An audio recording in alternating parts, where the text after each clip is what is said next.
The following is a presentation of Black Bear Sports Group. Watch the entire 2025-2026 United States Premier Hockey League season exclusively on the new home of USPHL Hockey, Black Bear TV. Ladies and gentlemen, good morning and welcome to Mount Clemens Ice Arena. We're located approximately 30 minutes northeast of Motown, Detroit, in Mount Clemens, Michigan. Our first game of the 2026 calendar year here at MCIA. And it features the former USPHL Elite Midwest Division champions, the Metro Jets, who will face off against the Fort Wayne Spacemen. My name is Matt Preer, the voice of the Metro Jets Hockey Club up high in the flight deck, alongside color analyst, Black Bear TV broadcast producer Matt Naiman. And Matt, it's been 20 days since we've been up here on the flight deck here at MCIA.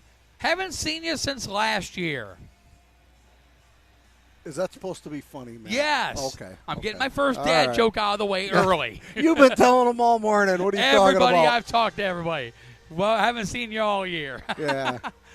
Well, the Metro Jets Elite, they go 2-2 this past weekend at the USPHL Tampa Showcase. Their last game was only 3 days ago on Monday, January 5th, against the Florida Eels. A hard-fought game, to say the least, against one of the premier elite squads in the USPHL. The Florida Eels. It was a great game. The Eels coming out on top 2-1. Yeah, I was at home watching that one while you were there busting your butt over there in Tampa. And, I'll tell you what, with that game and how they played, if they can play like that from here on out, I mean, you got to watch out. I mean, they're going to be a force to reckon with, but they got to keep it together and they got to stay healthy.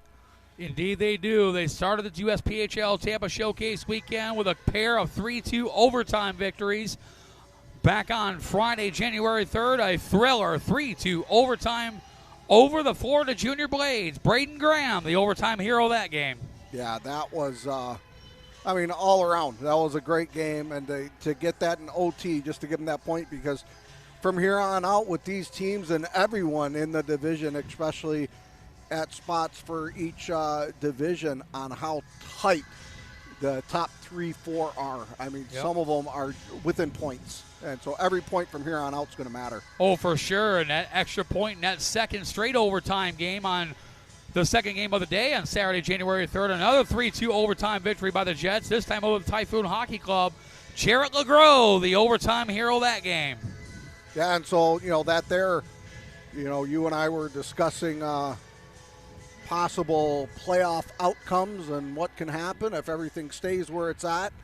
And, man, it's going to be an exciting one. That's all I got to say.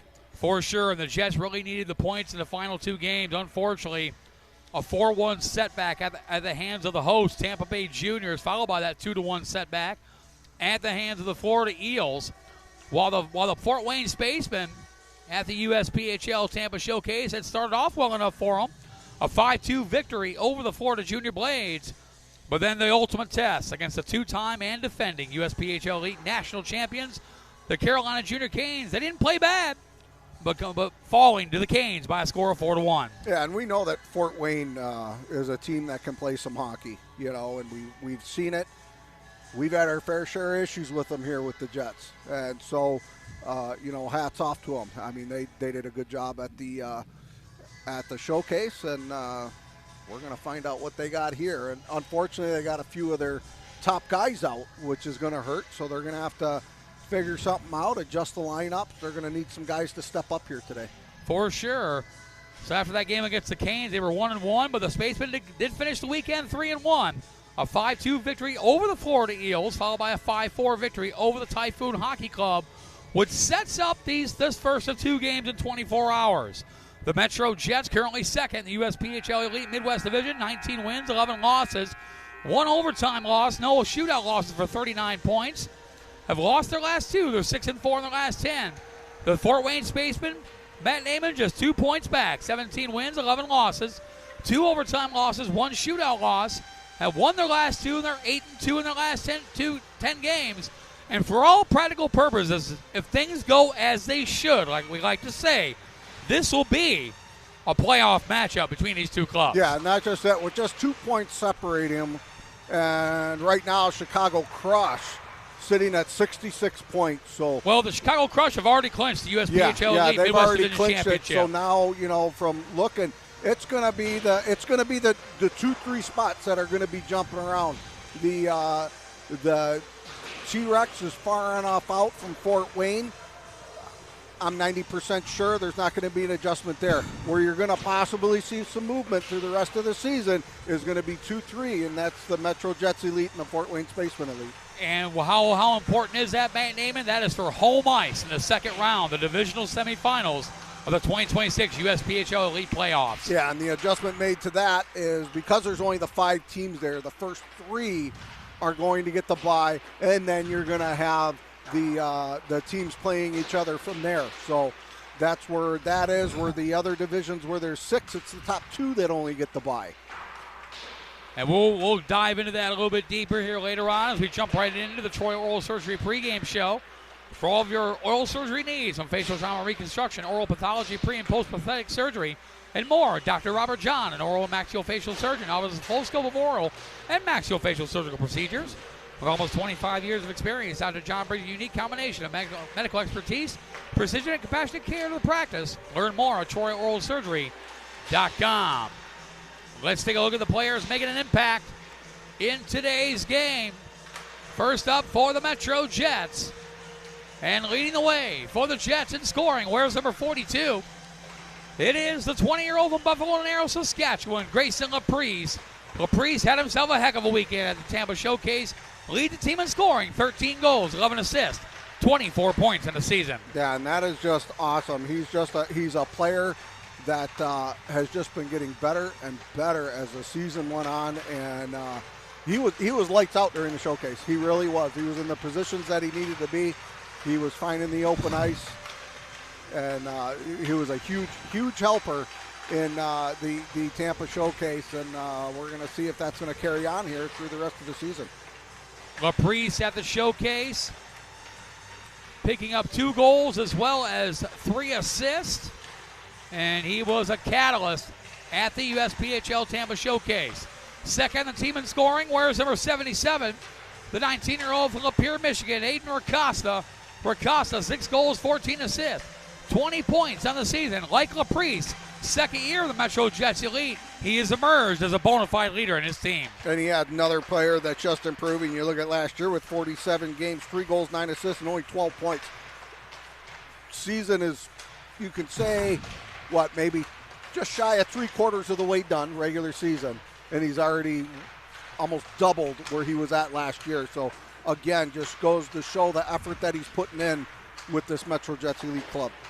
Third in the team in scoring, despite playing only 18 games of the 32 so far. Where's number 66 for the Jets? The 18-year-old from Lake Orion, Michigan, Braden Graham, the overtime hero against the Florida Junior Blade, the Tampa Showcase. Graham so far, 12 goals, 5 assists, 17 points in the season, almost a point per game clip. Yeah, I mean, that's just amazing. You look where he was at last year with 9 games. Only had 1 goal, 3 assists with a total of 4 points, and look where he's at this year. Just an awesome improvement, and he is going to be one of those players that's just going to be getting better. He's still got a bit of time left here with the Jets if he chooses to do so. Fourth on the team in scoring, where's number 2 for the Metro Jets, the 20-year-old from right here in Mount Clemens, Tyler Dix, the all-time goal-scoring leader in franchise history, the all-time leader in career games played. In Metro Jets Elite franchise history, Dix, 9 goals, 7 assists, 16 points in the season. By his standards, it's been kind of an off year, but the second half of the season is usually when Tyler Dix shines. Yeah, that's when he really turns it on. He had 48 games played last year with 25 goals, 17 assists, 42 points. So at a personal level, he feels that he is behind, but there's still we still have the total of 18 home games left through the club. Amongst the 3 teams, the club. But, there's going to be their away games. There's still the playoffs, and so he's got plenty of time to turn it on, figure it out, and I believe he's the guy that can do it. Amongst those 18 total games played within the Metro Jets Hockey Club, the Metro Jets Elite with 7 home games left, including today and tomorrow. Fifth in the team in scoring is also the highest scorer amongst defensemen on the roster. Where's number 48? the 18-year-old from South Bend, Indiana, Sam Hansen. Hansen, 2 goals, 13 assists, 15 points on the season. You want to talk about a player that's emerged as a leader in this team? Look no further than Sam Hansen. Oh, my gosh. I mean, Sam has we've seen the improvement in him, the shot that he's got from the blue line. This is a kid that should have, he should have a dozen goals easy this year. He's rang them off the post. We've seen him do it twice in one game, and he just gets so close. I mean, for him, it's literally a game of inches that, when he fires that shot. So he's going to get it. He really started opening it up this year. He started getting some stuff done. A heck of a contributor to the team, and really holds that line really well. I've been really happy with watching him play this year. And answering the call in goal here this afternoon for the Metro Jets Elite.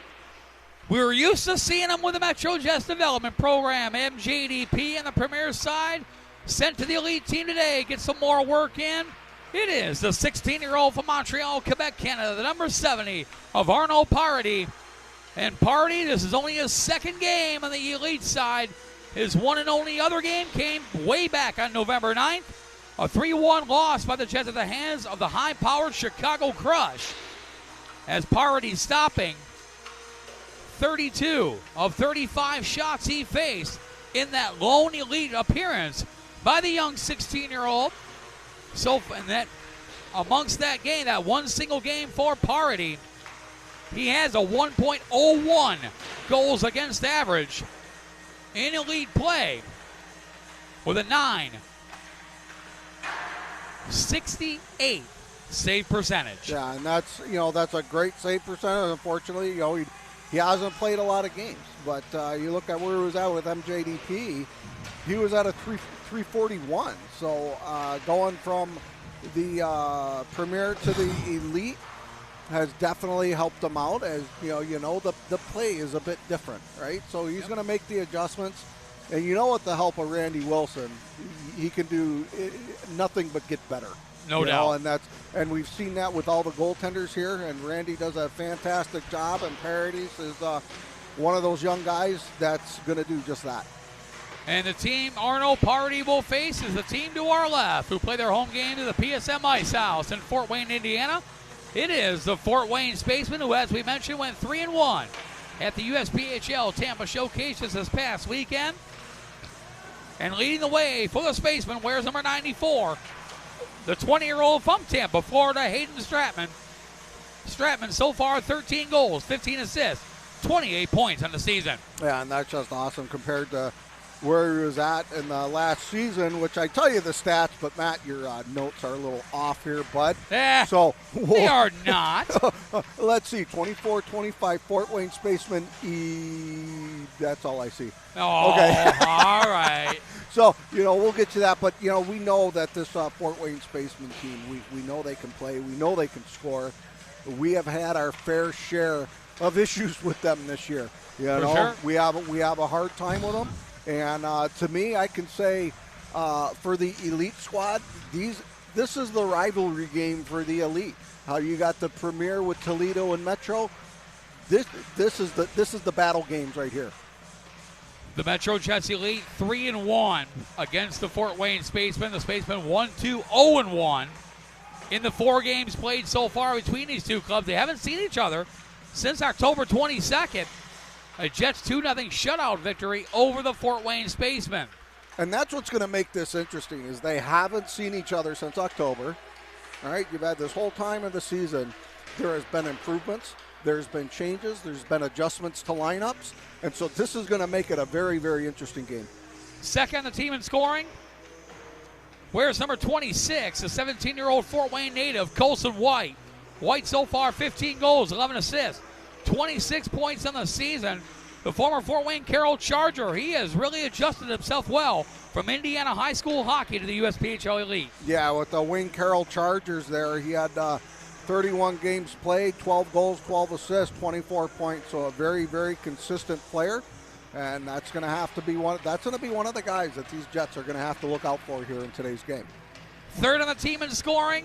Where's number 19, veteran campaigner for the Fort Wayne Spacemen Elite? the 20-year-old from Lloydminster, Alberta, Canada. It is Rylan Wempe. Wempe so far 11 goals, 12 assists, 23 points on the season for Wempe, who is in his third season with the Fort Wayne Spaceman organization. Yeah, and he's he's one of the age outs for the team, but also he's a really a veteran leader on this team. You know, we know again they got the players that can score, and he's one of them. Very consistent, very sneaky. Good with the puck too. He can create havoc coming up the center. Another guy that's pretty good with the puck as well is their fourth on the team in scoring. Another veteran wears number 14 for the Spacemen, the 20-year-old from Cottonwoods Heights, Utah. It's Cameron Reese. Reese, 6 goals, 7 assists, 13 points in the season for Reese, his second year on the Spaceman Elite. Yeah, and that right there, you know, he's doubled and probably triple his numbers from last year. So, you know, the combination of lines between Wempe and Reese, I mean, that's a good first, second line right there for your centers. I mean, he does a great job rotating them too. Fifth in the team in scoring is one of the rookies in his Fort Wayne Spaceman Elite program. Wears number 11, the 19-year-old from Tempe, Arizona, Matt Shacker. Shacker, 3 goals, 10 assists, 13 points on the season. Yeah, and that with being a winger and having those assists like that, that just tells you he is not a greedy player. He shares the wealth. He'll feed it off to whoever can score the goal. And that's one of the guys that you want on your team, you want on your line playing with you. There's a 3-way tie for the lead in the team in scoring amongst defensemen on the roster. We're going to concentrate on the number 20, the youngest player on the roster, 16 years old, out of Toledo, Ohio. Joseph Way wears number 20, 3 goals, 2 assists, 5 points on the season for the former Toledo St. John's Jesuit Titan. Yeah, and at 16 years old, playing in the USPHL, you know, there's quite a few of them, but you know there is the one guy, the one kid, Matt. What I believe he was 15. Yeah, he's 15. You know, so there's some young guys. I believe he was the youngest guy coming in, but there's a lot of young guys. There's quite a few 16-year-olds within the league, but only I think 4, I believe, on this team here. And so they got a lot of players, young guys, that are going to be coming up, developing, and they're going to be holding that strength core that they have within their lineups right now, and they're building. They're grabbing those young guys. They're going to make them better and improve. Answering the call and goal. He's already went to the locker room to get ready. Wears number 35 for the Spacemen, the 19-year-old from Mossany, Wisconsin, Aiden Cars. Cars, record of 5 wins, 2 losses, 1 overtime loss, 1 shootout loss, a .256 goals against average, a .919 save percentage. For Karst, who also has 1 shutout in the season. His last game he played, well, couldn't get any bigger against the 2-time and defending USPHL Elite National Champions, the Carolina Junior Canes. And he wasn't bad. Stopped 25 of 29 shots he faced in the Canes 4-1 victory over the Spacemen. You know, Matt, I think you're going to be fired. Why is that? Have you looked at what you gave me here? It's right there. Okay, well, I was looking here. Sorry, guys. No, but no, he did. He does a great job. Young guy coming in, do it. Well, I can't say young guy, young man, but he does do a good job. We know that he's a great goaltender. His numbers are good, and this is gonna be, I think, if both of these guys between the Jets and the Spacemen, if they are on their game, guess what? We got one of the favorite games that we like, and we're going to have ourselves a goaltender's duel. This is going to be good. Indeed, it's going to be Aiden Karst of the Spacemen, Arno Parody of the Jets, who will go one-on-one, the first of 2 games in about 24 hours. And you've been listening to the Troy Oral Surgery pregame show for all of your oral surgery needs, from facial trauma reconstruction, oral pathology, pre- and post-prosthetic surgery, and more. Dr. Robert John, an oral maxillofacial surgeon, offers a full scope of oral maxillofacial surgical procedures. Almost 25 years of experience, Dr. John brings a unique combination of medical expertise, precision, and compassionate care to the practice. Learn more at TroyOralSurgery.com. Hey, Tyler, why don't you go grab them there? Yep. As we get set to jump into the Tim Hortons Cafe and Bake Shop pregame interview, locations throughout the Metro Detroit area, including one less than a mile down the road from us here at MCIA. Get your morning started right for a quick pick-me-up during the day. That's Tim Hortons Cafe and Bake Shop.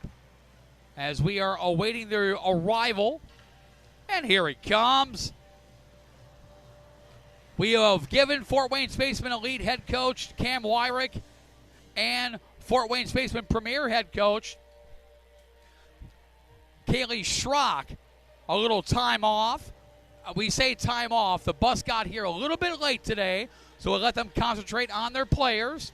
So what we're going to do is we're going to talk to this gentleman to my left, goaltender extraordinaire for the Metro Jets Elite.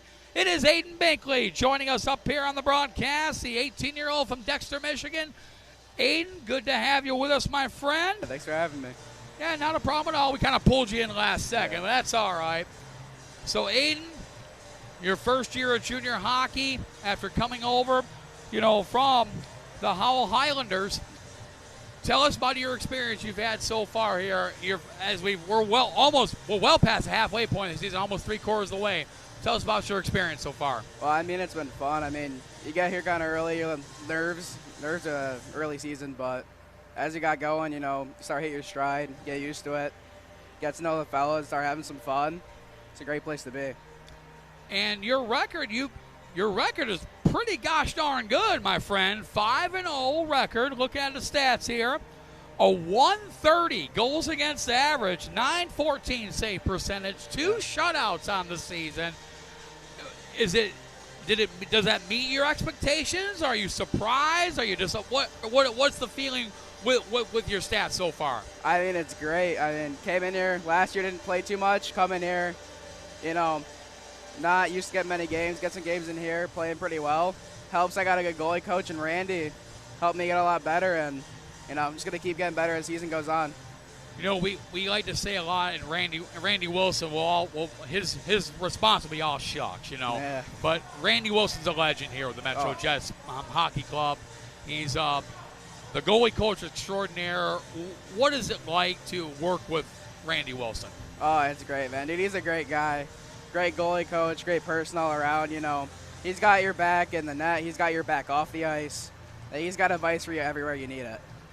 The Metro Jets kind of known as a goalie factory, if you will. You look back over the years, more recently, the guys like Will Augustine, Freddie Soderberg, Taylor White, and more recently, Rostislav Efremov, and the list goes on and on and on.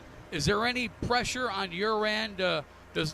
You realize what they've done in their Jets career. Is there any pressure on your end to say, hey, man, I want to be with them guys? Obviously a little, but, I got time. I got 2 more years after this, so we get going here, get it in the offseason, come back next year. Hopefully, obviously be a lot better next year, get some more games in, see some more playing time, and see how it goes. As you probably know, I was a goaltender when I played, so I automatically have a soft spot for goaltenders.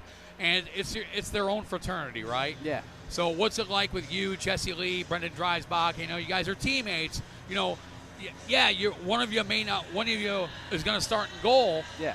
But you're teammates, right? So you're always cheering each other on, aren't you? Yeah, always. It's a great trio. All 3 of us, we click really well. We all have each other's backs, regardless of who's in net. We all have each other's backs. Obviously, we all want to play. That's just how it is. But great teammates. We all got each other's backs at all times. Doesn't matter who's playing. And then now here today, Arnold Party comes down from the Metro Jets Development Program, MJDP. You just take him right in, don't you? Yeah, obviously. Arnold's a great kid. Obviously really young, but great kid. Yes, just 16 years old out of Montreal, Quebec, Canada. Last question for you before we let you go. Is there what the goals for your future? This is only your first year. This season isn't done yet. We're going to see you between the pipes a couple more times. But what are your goals moving forward? Just keep working, man. What I'm doing right now, it's obviously working. I'm a lot better than I was when I got here. But just keep up what I'm doing, get the opportunities I can, make the most of them. That is Aiden Binkley, goaltender for the Metro Jets Elite, our Tim Hortons Cafe and Bake Shop pregame interview. We're going to step aside for just a couple minutes, come right back for pregame ceremonies, opening drop of the puck. You're watching Metro Jets hockey live exclusively on Black Bear TV.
And welcome back to Mount Clemens Ice Arena. We're located approximately 30 minutes northeast of Motown, Detroit, in Mount Clemens, Michigan. First games of the 2026 calendar year here at MCIA, and it is doubleheader Thursday. Our first matchup of the day is in USPHL Elite play and features the Metro Jets, who will face off against the Fort Wayne Spacemen. My name is Matt Preer, the voice of the Metro Jets Hockey Club up behind the flight deck, alongside Matt Naiman, our Black Bear TV broadcast producer and color analyst. Tyler Naiman, as always, at the controls of the camera for all your visual needs. And a little bit later on in the program, we will reacquaint with our lovely and formidable Mount Clemens Figure Skating Club on Ice reporter Sarah Vassar, a member of the United States Figure Skating USFS, with your focus in figure skating's individual competition, testing, or recreational. MCFSC is for you. All these opportunities, as well as becoming a part of the Spirited Family of Figure Skating, are available to you when you become a member, which I am not. Why not? I'm old. I could see you wearing a skirt on the ice. I stopped doing that years ago. Oh, did you? All okay. right. Golden Green scratches for the game. Before and after the game, located right across the street from MCIA, the official restaurant. The Metro Jets Hockey Club had a Western omelet this morning. Man, was that good. I know your Mexican omelet was good. I had my usual, and the kids changed it up today. I know. Wow.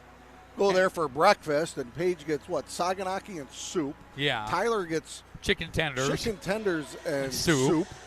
I mean, don't get me wrong, the soup's good. Oh, yeah. No, they got good stuff, but we went there for breakfast. But to each his own, I guess. Yeah, there you go. Scratches for the game. First for the Fort Wayne Spacemen, scratch number 32 of Austin Chartel. Scratch number 34 of Jaden Zug. Also, scratch number 77, Braden Rasinski's. Add number 6 of Tyson Feinfrock. And add number 35 of Aiden Karst. For the Metro Jets, scratch number 29 of Aiden Binkley. Scratch number 32 of Brendan Dreisbach. Scratch number 34 of Brody Jamrick. Scratch number 39 of Matty Phillips. Scratch number 56 of Ethan Lorraine. Add number 26 of Jaden Proventure. Coming up here in just a couple minutes, the Metro Junior Jets Hockey Organization starting lineups. The Metro Junior Jets, Mount Clemens Hockey Club, offer Little Jets Learn to Skate program, house and travel hockey programs for girls and boys. The Junior Jets are also the only organization in Michigan to field a parent junior A hockey program. Matter of fact, there's 3 of them here in the same facility. A true development ladder of some of the most experienced coaches in Metro Detroit. It is the Metro Junior Jets Hockey Organization. Also a programming note for our friends at Black Bear TV World Headquarters in Youngstown, Ohio. Immediately following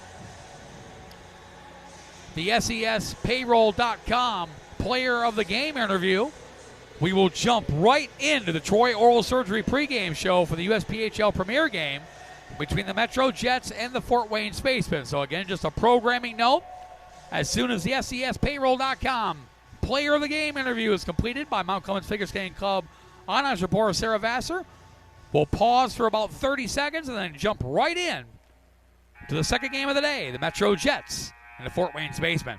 I got this, Matt. Are you doubting me? Not at all. It's a programming note. All right. I know you know what's going on. It's just our friends at Black Bear TV and those tuning in worldwide.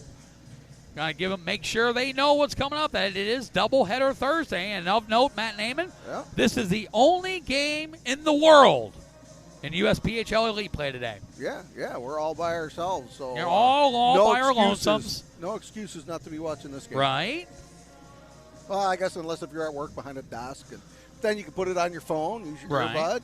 Do want to say one more time a huge thank you to Kevin Walter, Brett and Garrett Strote, also Philippe Kuba, Ken and Nancy Mendel, Nicole Remmers, the entire management and staff of the Tampa Bay Juniors Hockey Organization for the wonderful hospitality this past week at the 2026 USPHL Tampa Showcase. Also the hardworking staff at Advent Health Center Ice Arena, and of course the top-notch wait staff and cooks up the Top Shelf Sports Lounge.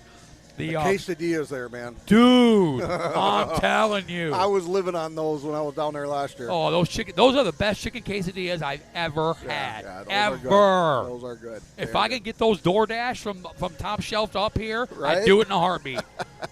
I'd warm them up in the microwave. I would not care. Vacuum seal them, freeze them, ship them. There you go. Indeed.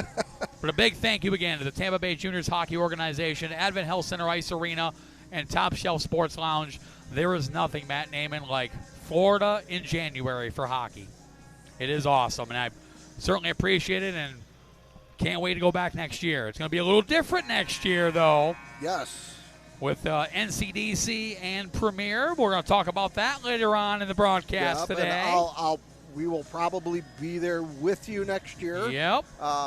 There's some news on the way. I can't announce it now. Uh-oh. But I think beginning of February, we'll be able to make that announcement. And, all right. It's going to be also one heck of a sponsor for the Metro Jets as well. Looking forward to it. As we're hitting the home stretch, Matt Naiman, usually after the USPHL Tampa Showcase, it's not, the focus is on the playoffs now. We're about 2 months to go, as we mentioned in the Troy Oral Surgery pregame show. Between the 3 clubs, there's 18 home games left total. Yeah. 7 for the Jets Elite, 7 for MJDP, and just 4 for the Metro Jets. Yeah. One of those being today. Yeah, and it's we get excited when it starts, and we get beat down at the Detroit Showcase. Yes, we do. We get our butts kicked. And then, we just kind of ride out the rest of the year. But then this is also when it gets really exciting, too, because of how tight these playoff spots are getting and how tight they are and what the playoffs can be. It's going to be awesome. Indeed it will be as we get set to go. Our first game of the 2026 calendar year between the Metro Jets and the Fort Wayne Spacemen on the USPHL Elite side. We're just about set to go as we get ready for the Metro Junior Jets Hockey Organization starting lineups. Ladies and gentlemen, good afternoon and welcome to Mount Clemens Ice Arena for our first game of the 2026 calendar year. This matchup in USPHL Elite play and features the Metro Jets who will face off against the Fort Wayne Spacemen. Let's meet the starting lineup for the visitors out of Fort Wayne, Indiana, the Fort Wayne Spacemen. Starting at left wing, the 19-year-old from Fort Wayne, Indiana, the 92, Dylan Davis.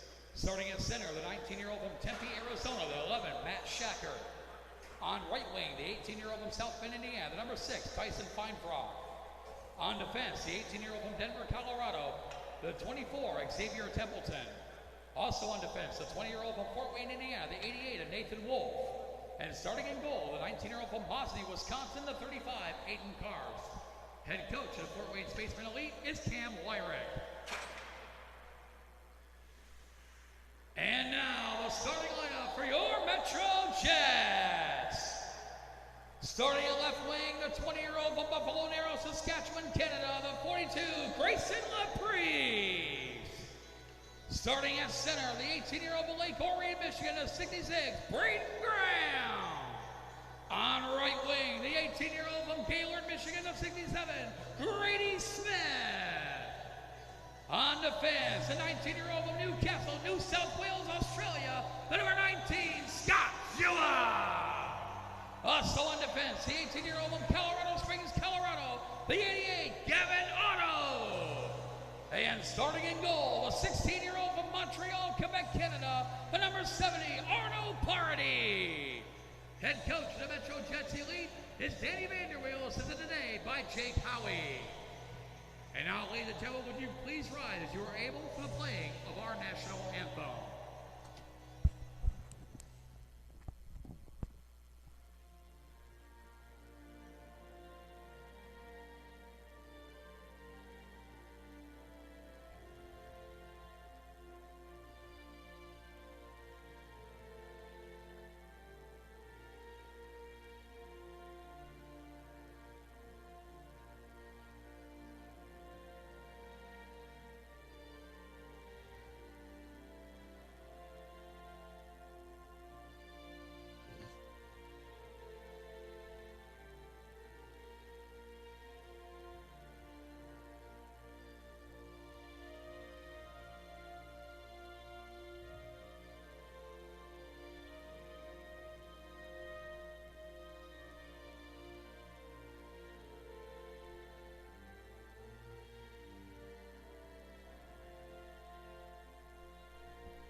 Pre-game ceremony is complete. National anthem is played. It's time to play some USPHL Elite hockey on a Thursday afternoon here at MCIA, the first of two on doubleheader Thursday.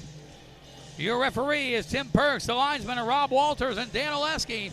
And as is tradition, with the starting with the USPHL Tampa Showcase, the jersey swap. What that means for the first half of the year, the home team wore their dark uniforms. Well, beginning with the USPHL Tampa Showcase, the USPHL mandates the switch. So now, the Metro Jets, the home team, wearing the home whites with the blue shoulders and red trim. They are skinning right to left on your television screen are the Fort Wayne Spacemen, based out of PSM Ice House in Fort Wayne, Indiana.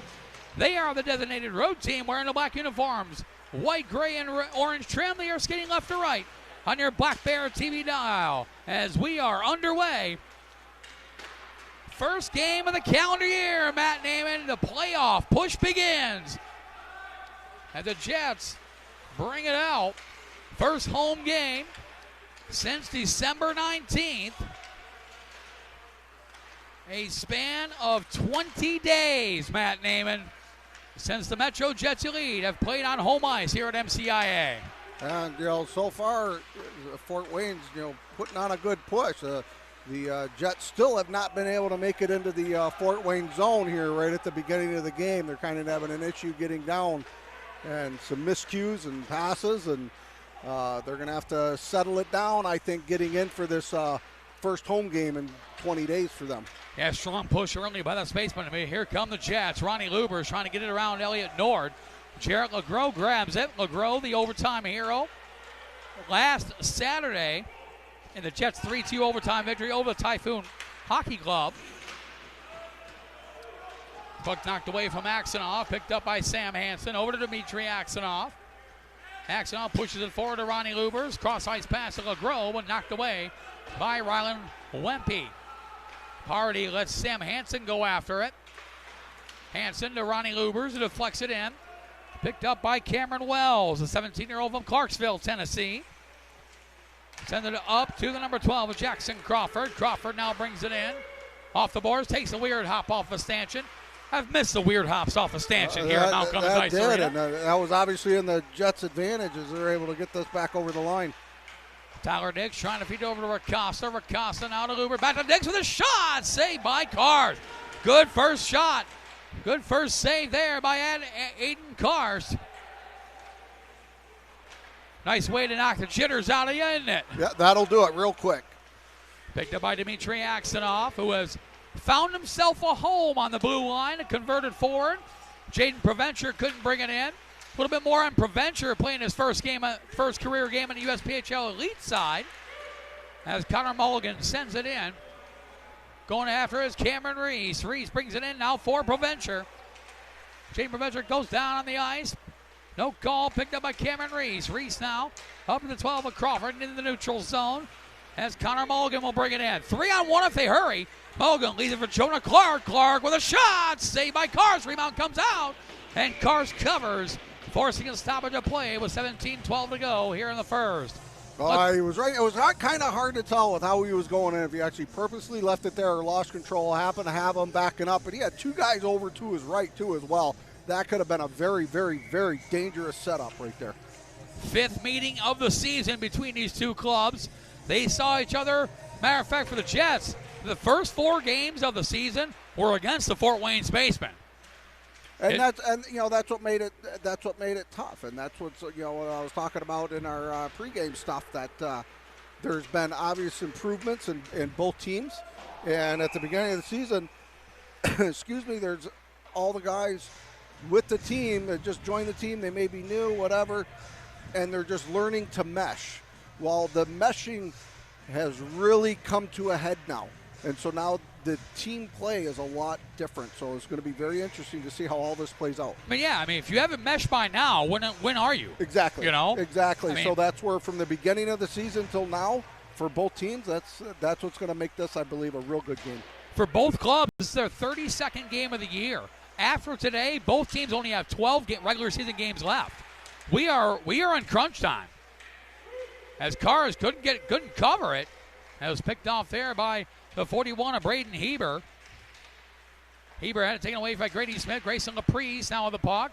Laprise grabs it. He had himself one heck of a Tampa showcase. Fires it across. Saved by Cars. Rebound comes out to Grady Smith. Smith with a shot. Was blocked there by Elliot Nord. And it comes out, not out, kept in by Laprise. Wide open, Braden Graham. Graham sidesteps Nord. Had to be pushed forward. Over to Grady Smith. Knocked away by Dylan Davis. Dylan Davis, the all-time scoring leader in Fort Wayne Spaceman Elite history. That's one heck of a shift right now for the Metro Jets. I mean, they got zone possession going on so well right now. They were actually able to make some changes. Maxwell, the nifty backhand shot, and Cars makes the save. Now Otto feeds it back to Noah Chambers. Chambers to Max Lee. Lee trying to bring it in, knocked away by Heber. And offside the call. 15:45 to go here in the first period. That was a really, really good shift there by the Metro Jets. They had a dominant zone possession. Great goaltending there by Fort Wayne. This could very easily be a 1-2-0 game right now, and they're doing a really good job. The Jets really, so far this last minute and a half, have been a real big threat in the Fort Wayne zone. Tyson Feinfrock with a shot, saved by Party.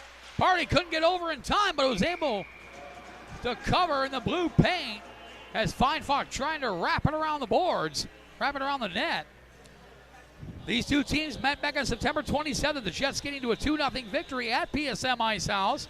The return match on October 8th, also at PSM Ice House. Fort Wayne's getting to a 4-3 victory. The only other game here at Mount Clemens Ice Arena between these two clubs was back on October 15th. The Jets prevailing 3-2 in a shootout. And the last time these two teams met was all the way back on October 22nd, back at PSM Ice House. The Jets, again, a 2-0 victory over the Spacemen.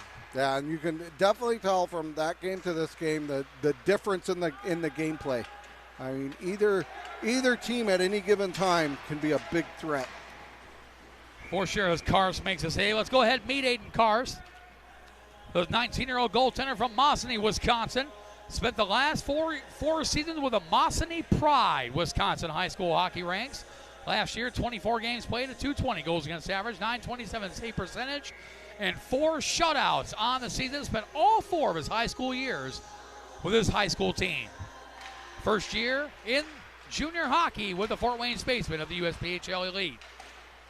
And he has been pretty gosh darn good this year. 5-2-1-1 record, a .256 goals against average, .919 save percentage, 1 shutout on the season, 4 cars. Yeah, he's been real steady so far this game with the shots, and actually, there's been some high percentage shots that that the Jets have been able to put on him, and he's done a good job. Where you look at Parity right now, they had the shot, all tried to get it back door on him, and he honestly wasn't back in time. He did not get over to the other side in time. So that's something to keep an eye on for sure.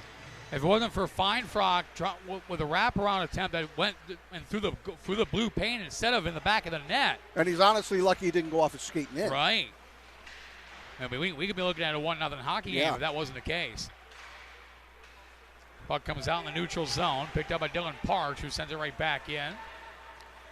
Connor Mulligan, too far for Jonah Clark.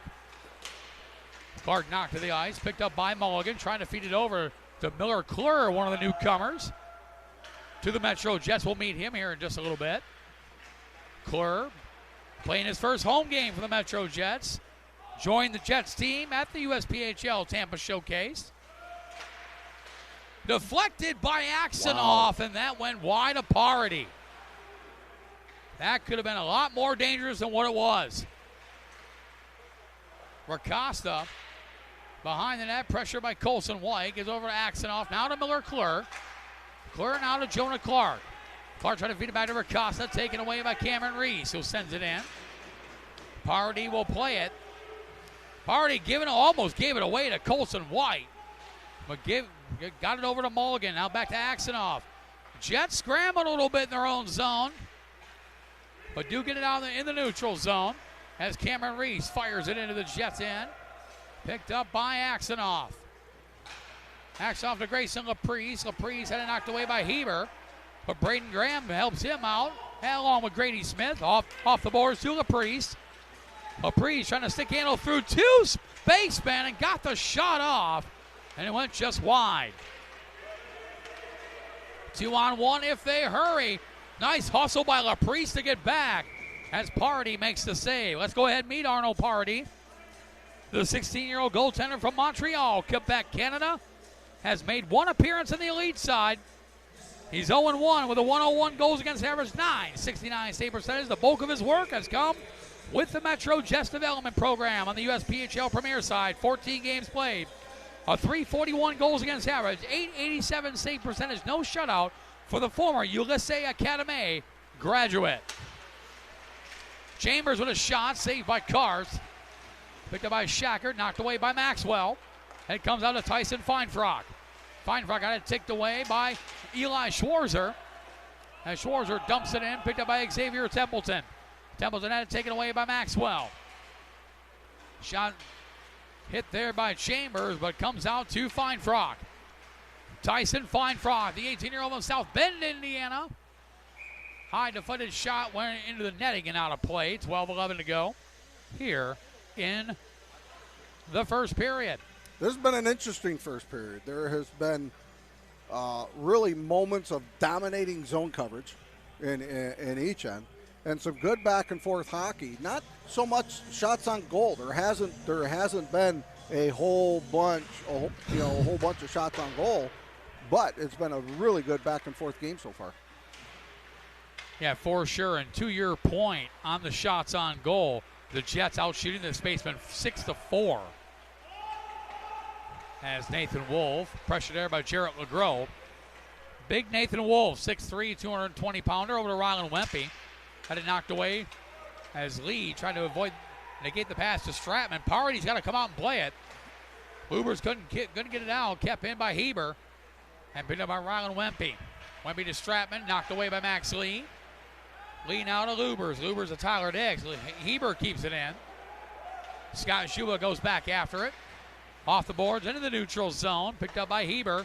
Taken away by Jarrett LeGros. LeGros to Ronnie Lubers, who sends it in. Aiden Cars will play it there for the 10 of Joe Candelaro. Candelaro, one of two former Camp Over Day Coyotes on the roster. The other being Matt Shackert. Both from the quickly becoming a hockey popular destination site of the state of Arizona. Not a bad place to play hockey. Another scary one there by Purdy. He thought he had that covered up, backed up into the puck, and good thing they were there to grab that. Parks with a shot off the blocker of Arno Party. Comes back to Max Lee. Lee over to Jonah Clark. Clark had it taken away there by the 26, the Colson White. Gets a little bit of help from Jackson Crawford. Knocked away to Jonah Clark. Not out, kept in by Parks with a shot. Bouncing puck off of Max Lee. Party had in the right position to make the save. Candelaro now over to White. Knocked away by Aiden Racosta. Racosta now to Jason Shores, and Shores dumps it in. Jonah Clark's got speed. Could get there in time, though. Dylan Parks grabbed it. Shores sends it right back in. 10 minutes to go here in the first period. No score between the Metro Jets and the Fort Wayne Spacemen. USPHL Elite play. Shots even, six apiece. Axonoff trying to keep it in. A little bit of help from Grady Smith, and it comes back. Knocked away by Laprice with a shot off the turnover as Laprice just pickpocketed Xavier Templeton. Laprice playing with so much confidence now. Matt, we remember him from last year. He was, don't want to say he was tentative, but he was more shy than anything else. Yeah.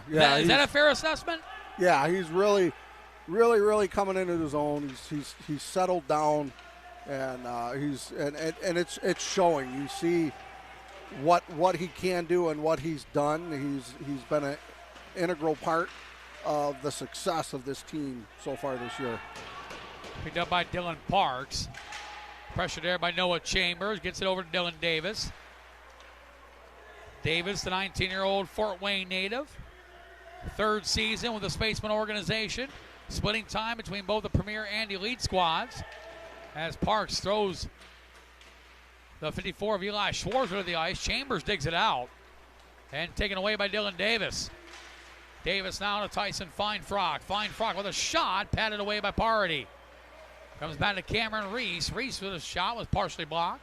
Picked up by Axonoff. Now to Sam Hansen. Hansen feeds it out in front. Dangerous pass picked off by the 27 of Emerson Swint. But the Jets got away with it there. Now picked up by Axonoff. Pitching in from the blue line. Axonoff through the Spaceman defenders. The Chambers with a shot. Goes wide. Knocked away by Cameron Wells. Not out. Kept in by Provencher. Over to Tyler Dix. Knocked to the ice. Connor Logan right and fresh off the bench.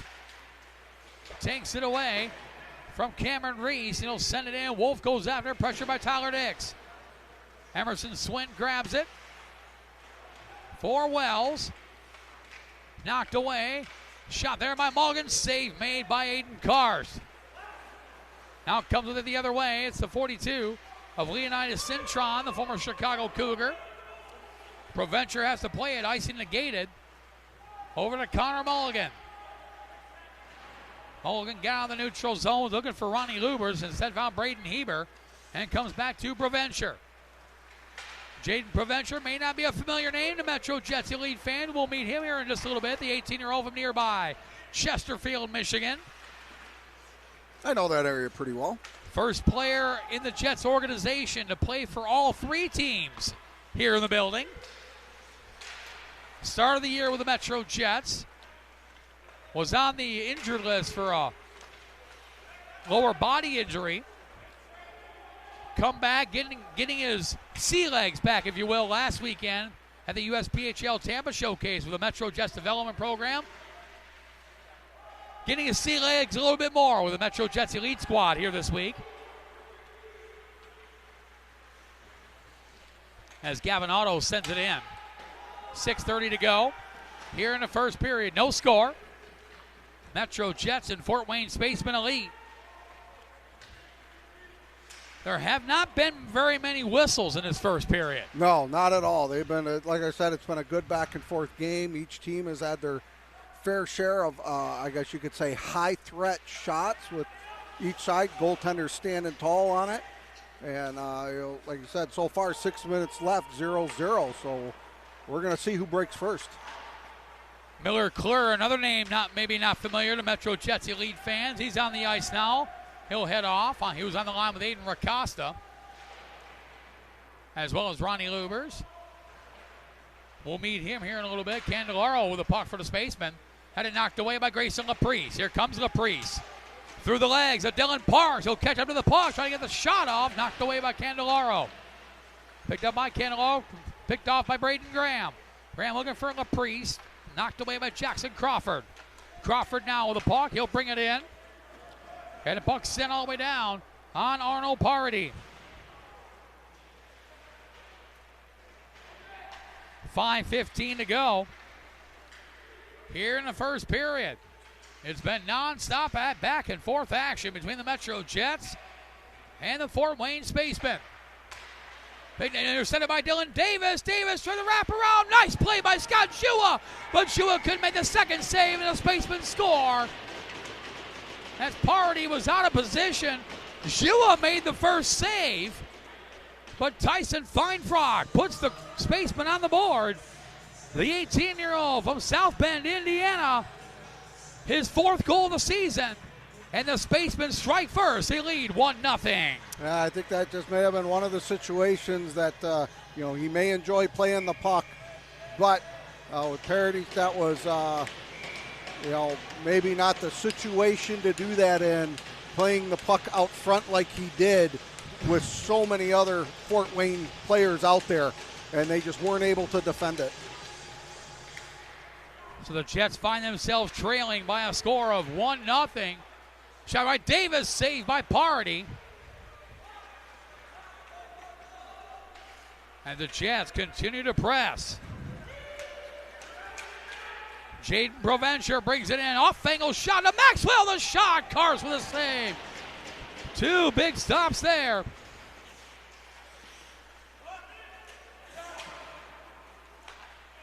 A great stop there as the Jets are going to be trying to come back down the other way. Schwarzer's going to go try to grab it back behind the net.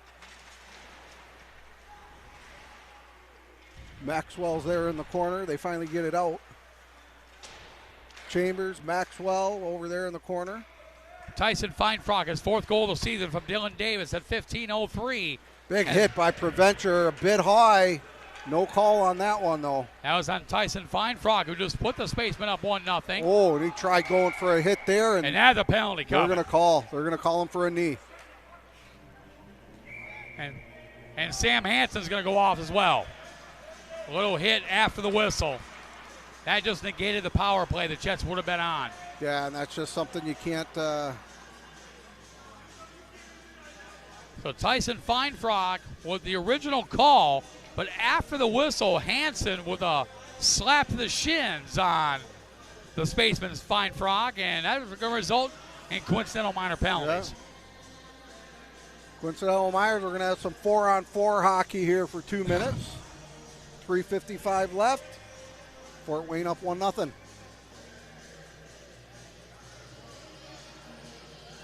So Tyson Feinfrock for the Spaceman, his fourth goal of the season. They are going to go 5-on-5. Yep. They originally called, the ref was saying 4-on-4 when they originally called it. Well, the rule change, as we talked about before, the rule change implemented this year that with coincidental minors with nothing on the board will stay 5-on-5. Yeah. That is a rule change from the last couple of seasons where both penalties would have gone on the board. Yeah. And now it's to the point of now that, it's still a 2-minute penalty. Yep. It's just not on the board, but they do not come out until after a whistle after the 2 minutes. Fort Wayne Spaceman's first goal. So, His fourth right goal now of the Fort season, Wayne up 1-0 as Lubers tries putting it down into the Fort Wayne zone. Fort Wayne comes out with it pretty quick. Fort Wayne dumps it back in. And here come the Jets back the other way as LeGros tries getting it across the line. He's able to grab it. Dix and Luber's over there in the corner going after it. Shot blocked. 3:15 to go here in the first period. Tyson Feinfrog, a 2-minute minor for tripping. Sam Hansen, 2-minute minor for slashing the coincidental minors. Mulligan, deflected shot goes wide. Fort Wayne spaceman penalty to number 6, Tyson Feinfrog. That pass just bounced right over his stick. He was able to get it back into the zone, but he wanted to fire that shot. Both penalty called at the 16:04 mark of the first period. The spaceman Feinfrog, 2 minutes for tripping. The Jets pass over to Dix, just missed. Lubers is chasing Templeton after it.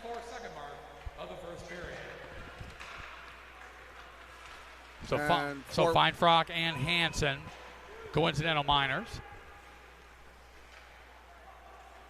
So we'll see is that I think there's probably about 45 seconds left of this 5-on-5 penalties. So they'll have to wait for the first whistle after their penalties are complete before they can return to the ice. Picked up there by Shackert, tried to feed Colson White and knocked away by Jonah Clark. And now here comes Matt Shackert. Shackert over to Colson White. White now brings it in, puts on the brakes, waits for reinforcements. Had it blocked there by Gavin Otto, but got it back. Davis now over to White with a shot up high and wide.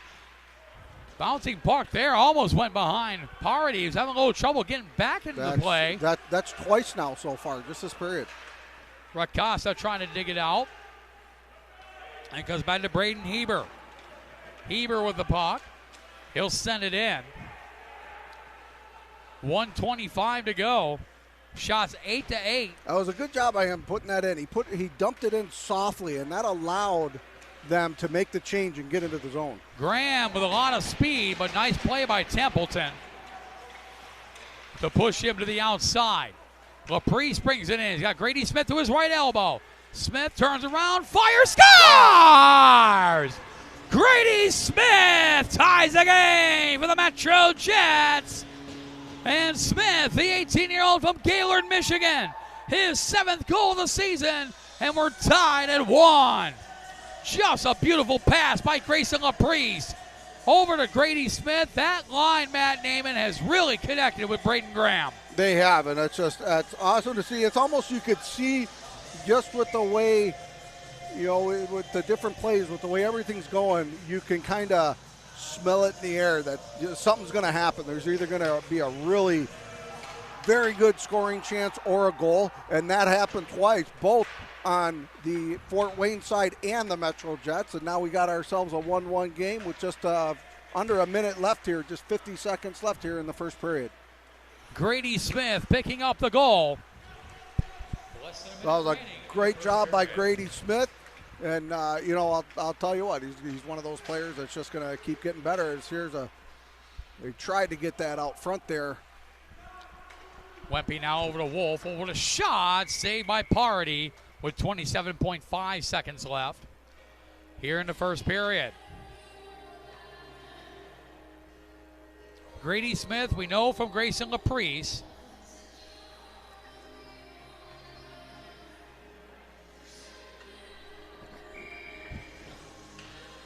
You'll get it, man. We're trying to do, I guess 27 charades, things right? at once, yes. Trying to do 27 things at once here. Yeah, I know. It does make it tough. Picked up by Tyler Dix. Had it knocked away by Joseph Way. 15 seconds left. It was Grady Smith from Grayson Laprice at 18:57. Metro Jets' first goal. His 9th goal of the season, scored by number 67. Lewis tries to grab that as Davis is going to go over the blue line. Davis passes it up to White. That pass is intercepted. And that is going to be the end of the first period right there. Game tied 1-1. Great job as Mr. Preer is finishing up his rink-side announcing right now. So we're waiting for Sarah Vassar is going to be making her way out. Coming up next, it'll be the National Coney Island first period interview in our first appearance of the year by Mount Clemens Figure Skating Club. On ice reporter Sarah Vassar, standing by with the man who tied the game, Grady Smith. Thanks, Matt. So, Grady, you just tied the game. What do you guys think that you have to do in the second period to break that tie? Oh, I think we just got to work on our breakouts a little bit. They're looking a little sloppy, but honestly, both teams are. I think if you pressure them in their zone, they keep turning it over, so that's all we need to do, work it low in their zone and just get some shots, and I think we'll do pretty well. So you guys just came back from the Tampa Showcase. What was your experience like there? Oh, my God, it was great. It was so fun. It was probably the funnest I've ever had at like a showcase or anything. The beaches were amazing. It was just, it was great. Great competition. It was awesome. I loved it. All right, well, good luck with the rest of the game. Yeah, thank you so much, Sarah. Back up to you guys on the flight deck. Thank you so much, Sarah, and so good to see you again. We've missed you, Sarah. You too. Aww. We'll take a short break, about 7 minutes or so. Come back for our first period recap and start the second period. The score of the end of 1, Metro Jets, Fort Wayne Spacemen tied at 1. You're watching Metro Jets hockey live exclusively on Black Bear TV.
And welcome back to Mount Clemens Ice Arena.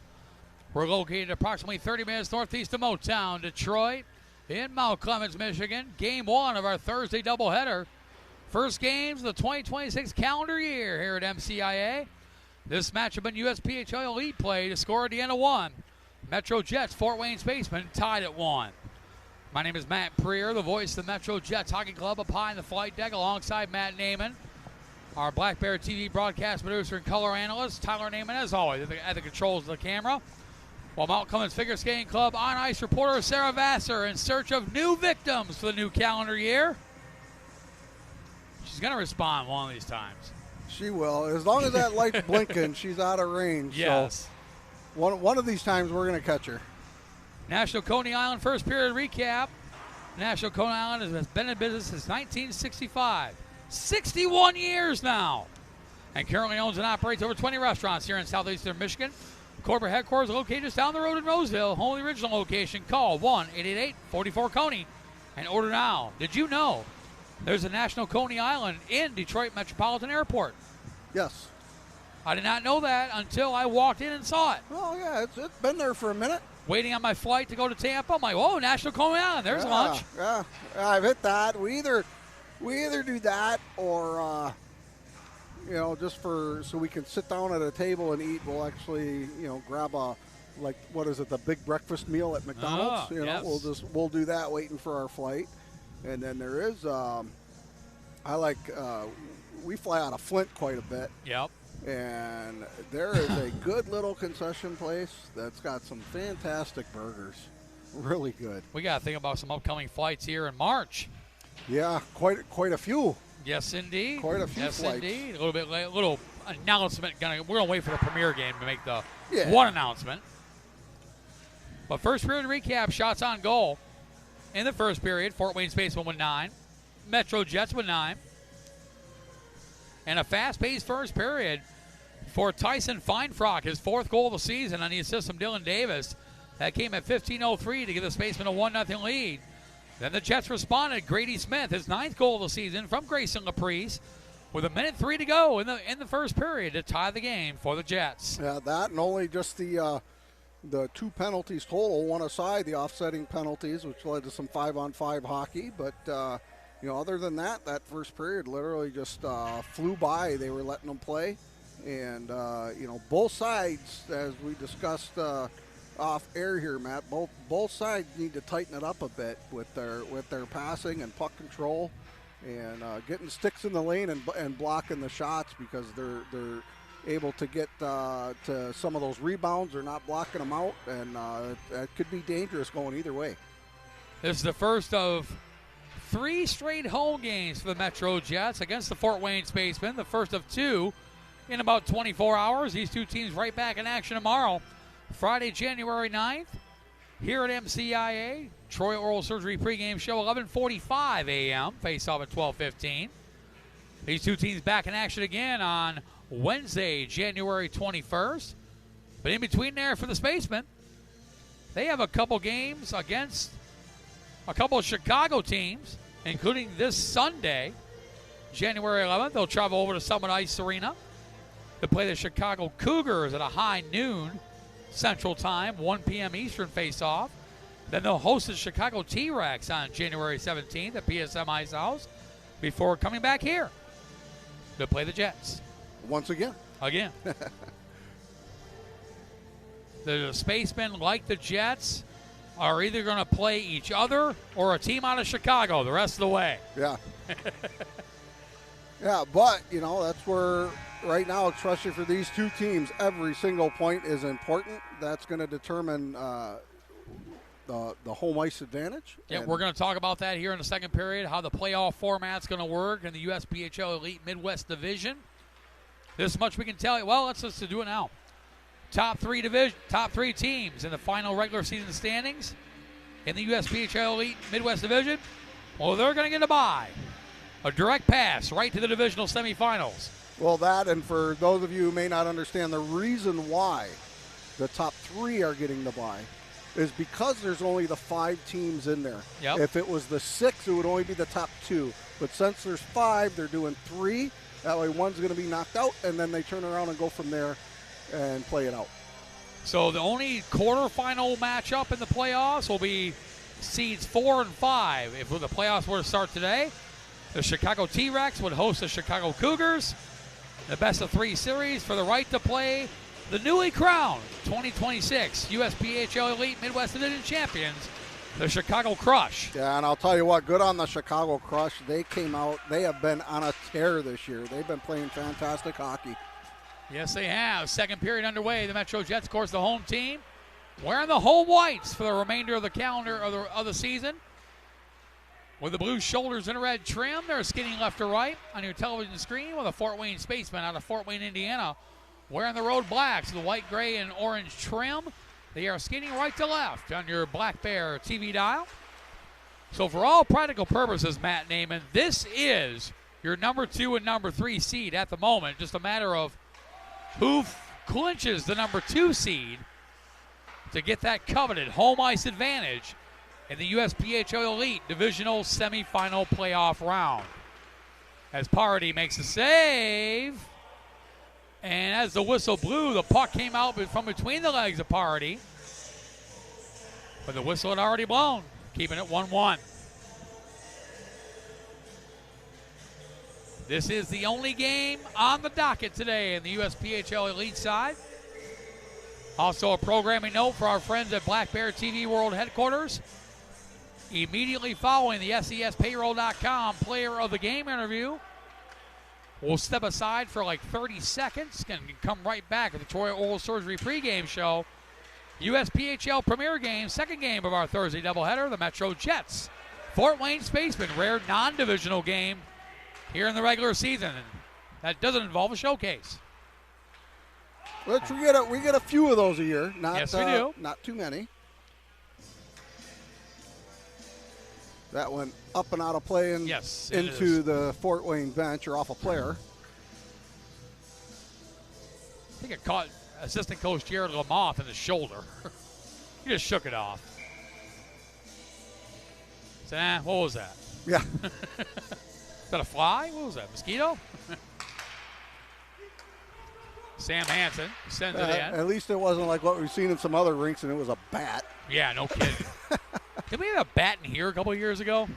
It was a bird. Oh, it was a bird. It was a sparrow. It was a sparrow. That's right, that a was bird in here. got caught in here somehow. Yeah. There was a bird in here, but when we were at the Big Boy Arena, there were bats. There was a bat in the turnover to Wempe, who scores.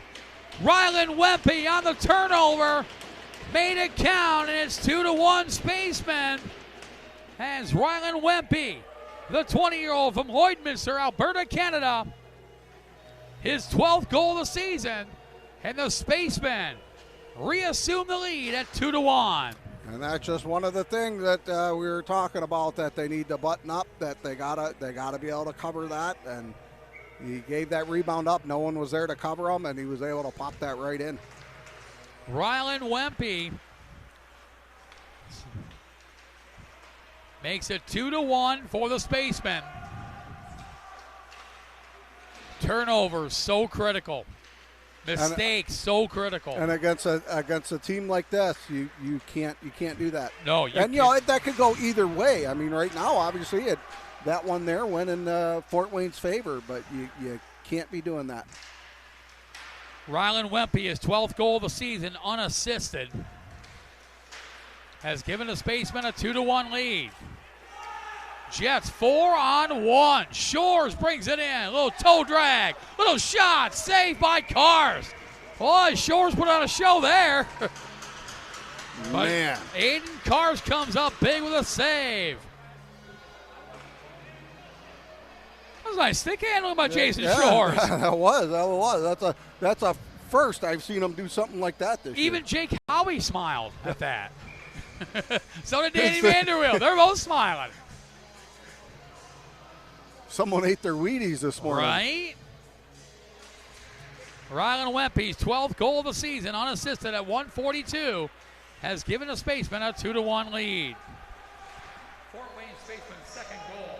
His 12th goal of the season, scored by number 19, Rylan Wempe, unassisted at 1:42 the second period. Fort Wayne's able to grab control of it behind the net. They put it up front. Max Lee's going to grab it, fire a shot over, goes wide. And picked up there by Noah Chambers. Chambers now to Scott Jua. Jua steps up, fires, blocked by Cameron Reese. Max Lee keeps it in. So they're calling Maxwell Lee, which technically is his legal name. I mean, so I wouldn't be wrong, right? Right? Yeah. That makes sense. Yeah. Picked up by Max Lee. Sends it in. Schwarzer over to Chambers, who wraps around the boards. Picked up there by Leonidas Cintron. Off the skate of linesman Dan Alexi. Jua now over to Max Lee. Kept in by Cameron Reese.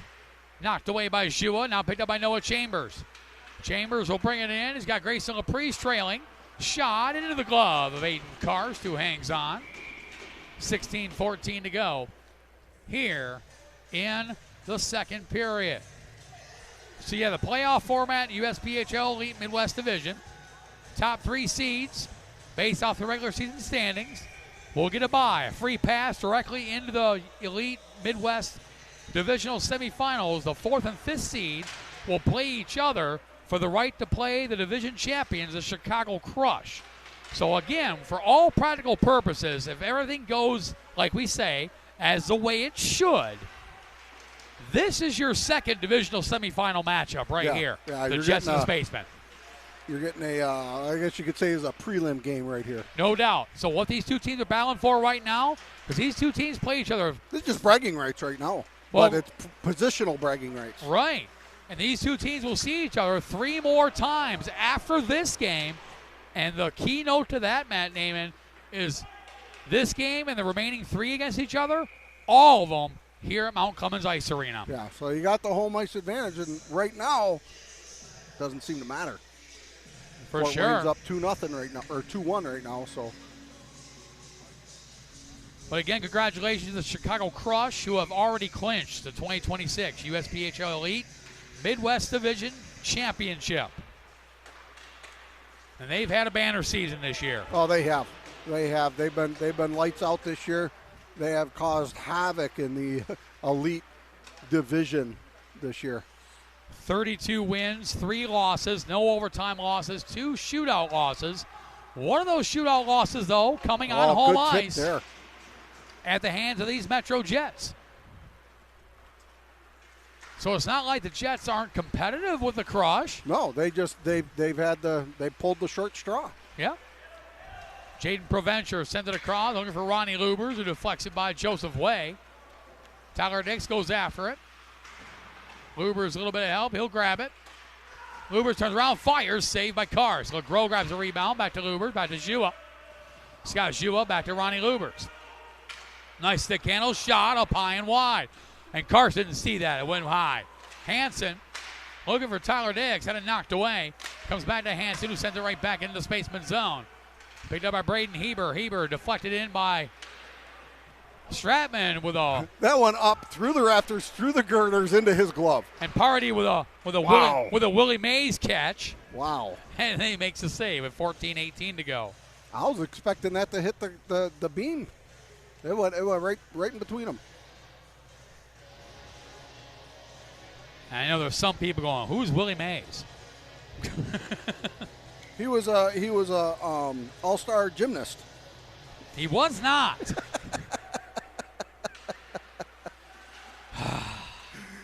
If you know your baseball history, you know who Willie Mays was. Yeah, he was one heck of an umpire. Oh. Great guy. Oh, stop it. Racosta brings it in. That was offside. And Miller Klur, who's making his home debut, wears number 36. 36 of Miller Klur, the 20-year-old from Oviedo, Florida. Played with the Orlando District 5 Hockey Club. Probably one of the towns in Florida I have not been to. Orlando? Yeah. Really? Never been there. Uh-huh. Yeah, you. I practically live there. Well, they kicked you out. Big hit right there. Well, they kicked you out. That's why. Yeah. But Klur, who made his Jets debut at the USPHL Tampa Showcase, not far from his Oviedo, Florida home. Picked up by Connor Mulligan. Mulligan too far for Racosta. Xavier Templeton grabs it, picked off by Clur, but knocked away by Jackson Crawford. Clur will grab it. Clur had it taken away, but picked off by Jason Shores. Shores now to Aiden Racosta. Racosta trying to feed back to Shores, got it back on a shot, saved by Cars, and picked up by Nathan Wolf. Wolf will bring it in. 6'3", 220-pound defenseman. Back to Cintron, the former Chicago Cougar. Had it picked away by Jaden Provencher. Provencher playing his first USPHL Elite game. Played 12 games with the Metro Jets in the USPHL Premier, recorded a 7 assists. Come back from a lower body injury last weekend, played with the Metro Jets development program, played 2 games. And now suiting up for his first elite game. So becoming the first Metro Jet this season to play for all 3 teams. Provencher, like Chase Martin on the Metro Jets Premier side, climbing the ladder from the bottom all the way to the top from the Metro Jet Junior Jets hockey organization. And he was also a former Anchor Bay Tar. Yes. Michigan High School Athletic Association play their home games right here at Mount Clemens Ice Arena. It's not much of a change for him. With a former Metro Junior Jet on the U16 AA side with a teammate to Chase Martin before going to the Tars.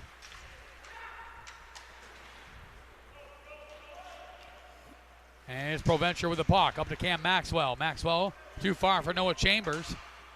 Had it knocked away, and Max Lee goes back after it. Pressure by Dylan Davis. Provencher driven to the boards by Feinfrock. Hops over the stick of Noah Chambers, and Wolf picked up by Wolf. Big Nathan Wolf sends it back to the 44 of Dylan Parks. Now to Dylan Davis. A lot of Dylans. Back to Provencher. Soft pass, looking too far for Laprice. Parks to Wolf. And now Braden Graham, who's got speed. Graham splits the D. Turns around for Grady Smith with a shot up high.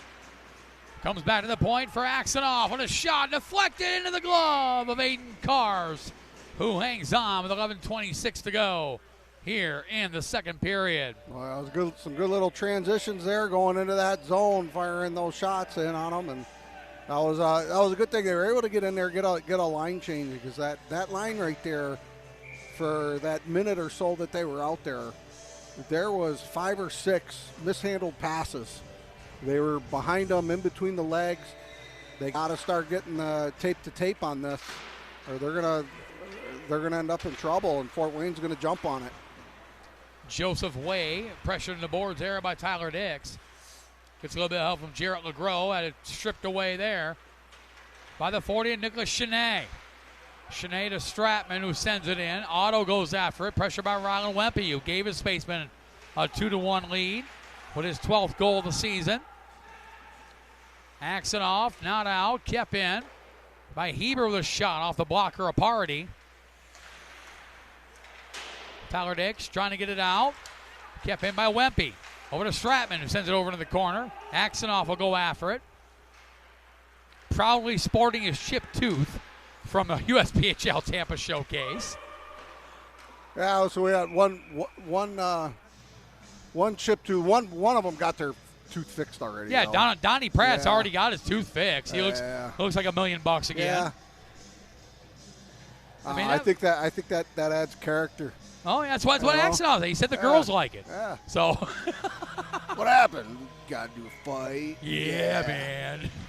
You should see me out on the ice. You should see the other guy. Yeah.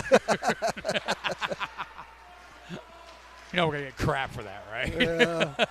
It's all in fun. Yes, it is. Crawford to Candelario. Until the parents get that dental bill. Oh, yeah. Parks with a shot goes wide. We've been there with that. Trevor, when he played here for 4 years, he cracked the same tooth 3 times. Oh, gosh. Broke it 3 times. Parks sends it over in the corner. Candelaro grabs it. Joe Candelaro Up to Braden Heber. Heber sends it in for Candelaro. Looking for Crawford, who misfired, and now picked up by Ronnie Lubers. Lubers will bring it in, pressure by Heber. Nice defensive play by Heber, who's knocked to the ice. And picked up by Crawford. Jackson Crawford pressured there by Dmitry Aksanov. Over to Colson White with a shot. Partially blocked by Scott Jua. Jua might want to think about putting on the goalie pads after this game. I'll tell you what, between last period and this period so far. Laprice will bring it out for Grady Smith. Smith around Parks. Got to go after it. Met there by Emerson Swint. And Smith knocked to the boards. And collected there by Swint. The 16-year-old from Holland, Ohio. Candelaro trying to get it out. Kept in by Laprice. Heber, pressure by Laprice. Laprice to Smith. Couldn't get the shot off and knocked to the ice by Parks. Emerson Swint grabs it. The former Toledo St. John's Jesuit Titan sends it in. One of two former Titans on this roster, along with Joseph Way. Former Ohio High School Athletic Association state champions. Smith pressuring the 42 of Leonidas Cintron. Back to Jua with a shot. Bouncing puck through the legs. Goes wide. Jonah Clark grabs it. Wraps around the boards. Too far for Acosta. Picked up by Nathan Wolf. Wolf looking for and finds Emerson Swint. Wraps it back around the boards for Xavier Templeton. Spent 24 games, Templeton did, with a Spaceman Premier squad before helping bolster the defensive cores on the elite team. Ricasa with a turnover. Bounced it off the side of the net. Got there by Jonah Clark. And Ricasa takes it away. Trying to take it away there from Cameron Reese. Gets a little bit of help from Clark. Now Ricasa comes out with it. Ricasa to Sam Hansen at the point. Hansen stick handles his way around Swin. Steps up, fires, was blocked by big Cameron Reese. And the puck comes back down the neutral zone. Picked up by Ricasa. Now to Scott Jua. Jua off the boards to Jason Shores, who sends it in. Jonah Clark going after it. Met there by Xavier Templeton. You didn't notice what Jua did when he went to the bench, did you? No. He did a quick stop going into the bench and purposely snowed the bench. Nice. The Fort Wayne bench. Nice. Mulligan knocked to the boards there by the 6 of Tyson Feinfrock. A delayed penalty coming. It's on the Spaceman. And that'll put the Metro Jets on the Metro Jets Foundation power play for the first time.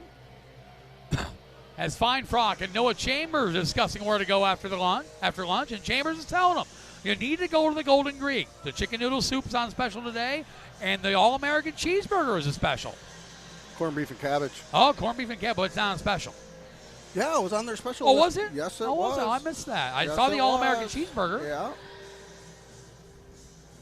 So Feinfrock heads to the box. Oh, that's something I can eat all day long. It's corned beef and cabbage. Oh. I love that stuff. Don't want to be anywhere near you afterwards, but Not for a few days. all right. So yeah, wait till Friday. Wait till tomorrow after the game before you get that. Right. Tyler Dix over.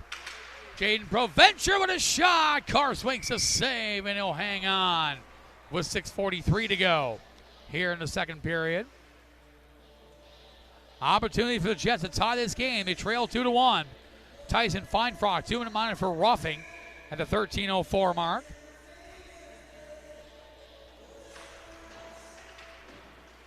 I appreciate your daughter Paige getting me a coffee, but I am so coffeeed out.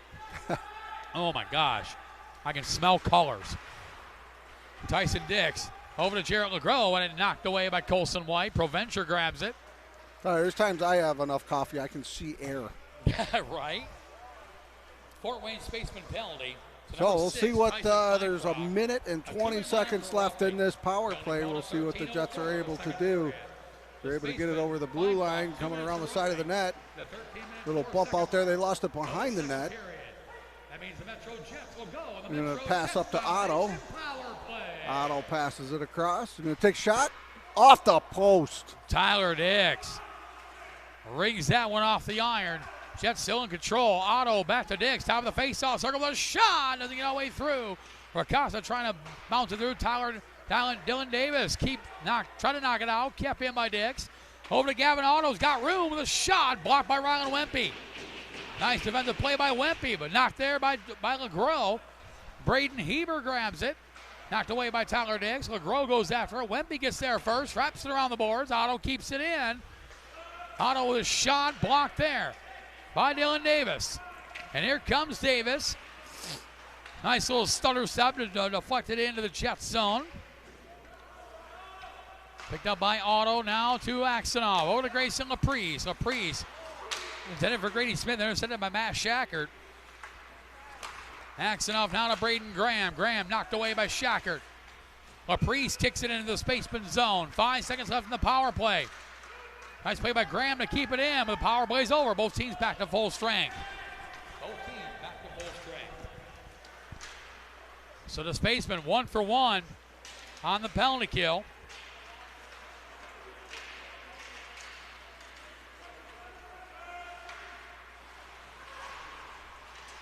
As Graham battles there with Xavier Templeton. Bringing it out is Grady Smith with a shot off the post. Second one in about 2 minutes off the post. First one by Tyler Dix, the last one there by Grady Smith. Picked up by Axonov, pinching into Laprise, got his stick lifted.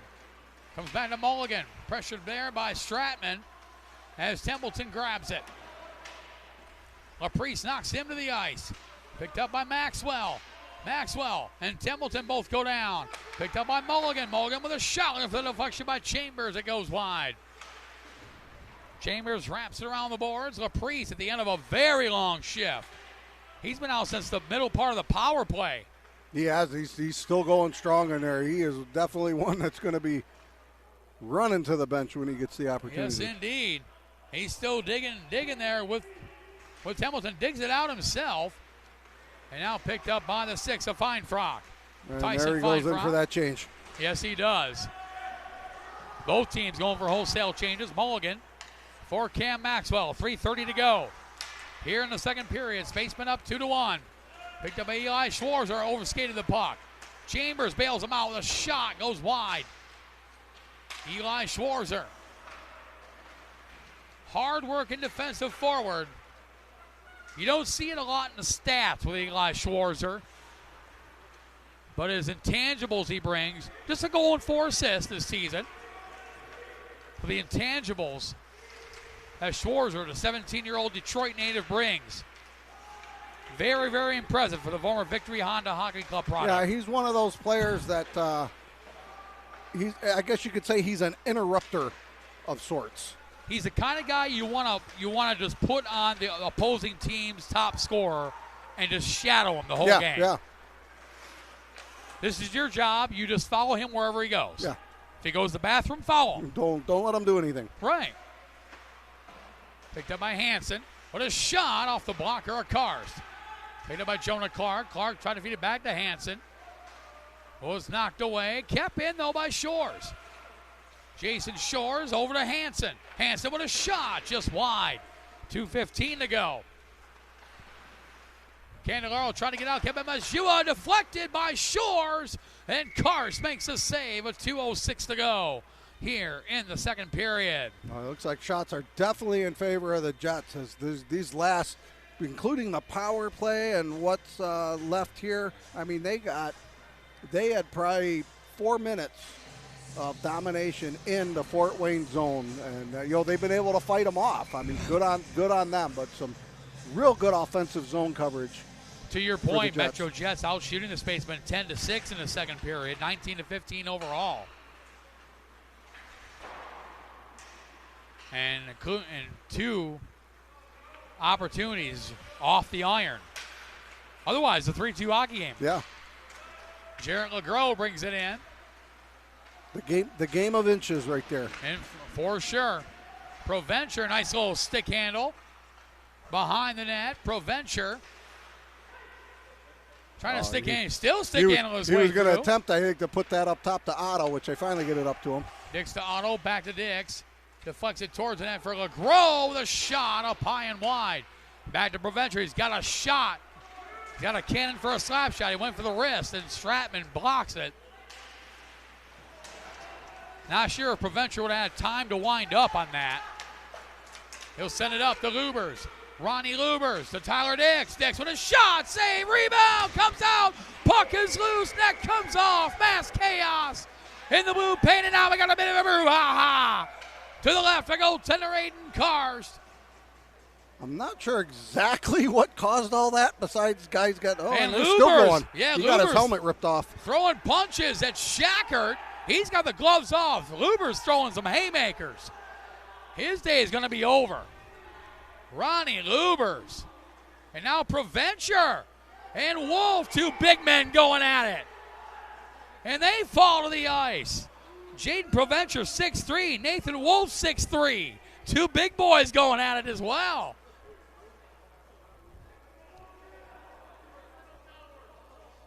It's 1:05 to go. Well, they better, a few of those boys are going to have to go back and start warming up those showers because they are going to be done. Yeah, Lubers for sure. Oh, Lubers, yeah. They still cannot separate them. There they go. They finally get them done. Lubers is done. Shackert, hard to say. There is equipment just littered all over the corner there. Boy, and this very well could. I mean, this could play a factor not only for the rest of the game because the players that are going to be out, but then tomorrow as well.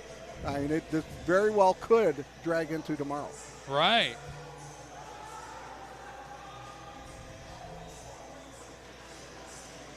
All right.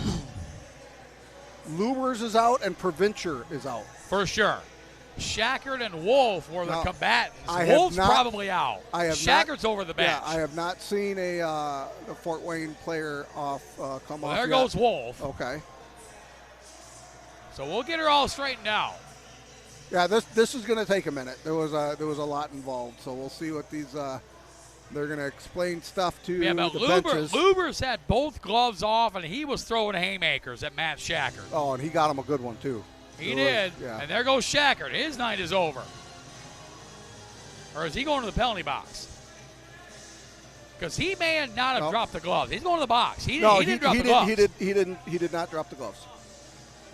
But Lubers definitely did. Provencher and Wolf definitely did. Boy, if Provencher and Wolf would have got away from the crowd, that'd have been a heck of a fight.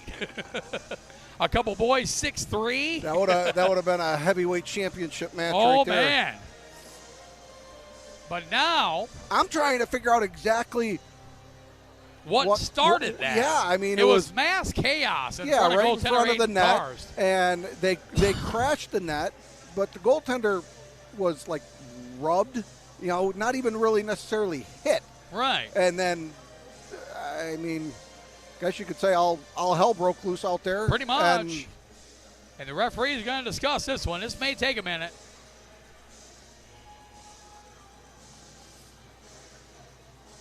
As Braden Graham and Rylan Wempe trying to figure out whose stick belongs to who over there. We should lower down a notebook on a string and have them write it down for us because this could get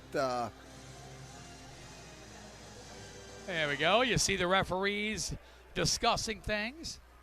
And Dan Alexi's telling them, after the game, you need to go to the Golden Greek. You're going to need, we've worked up an appetite for this game, so we need to go to the Golden Greek. Alexi he'd be a cheeseburger guy. No, he's a Buffalo Wild Wing guy. Ah, there you go. He's a Buffalo Wild Wing guy. I might go there tomorrow after He'll sit after there with some wings and a beer. There you go. I've done it with him plenty of times. Oh, yeah. That's not a bad idea for tomorrow, Buffalo Wild Wings after the game. I was thinking of Olga's originally, but I'm thinking Buffalo Wild Wings. It's been a while. Yeah, there's that B-Dubs right. Of course, right Buffalo Wild Wings score wings after the game, located at 48 Marketplace right here in Mount Clemens. Yeah, maybe I'll talk to the wife. Maybe we'll do that after tomorrow's the game. Kind of cool. Yeah. A little Friday night dinner because the rest of the weekend's off. Yeah. Well, not for me. I got so much stuff going on. We're gonna watch. You know what's going on. We're gonna watch the Mavericks-Jets game on Saturday on Black Bear TV. Why not? In Columbus. That's gonna be a good one. Come on over and. Yeah, may not be a bad idea. Come over, a little dinner. We'll sit there and watch the game. I don't know what I'll make up, but maybe I'll do some ribs. We'll listen to the golden voice of J.C. Charles, the voice of the Columbus Mavericks. Yeah, I'll do some ribs up tomorrow. I'll smoke some ribs tomorrow. Well, an extra 2 going on the board on the Jets side. So the penalty, let's see, the penalties should be rolling in. Well, not yet. Yeah, that might break your hard drive here. Right? That's going to come in. Well, they're still in progress. They're still uploading. Even the server's going, what the heck just happened? Yeah, right? As referee Tim Perks explaining things. After all that, the Spacemen will go on the power play for the first time today.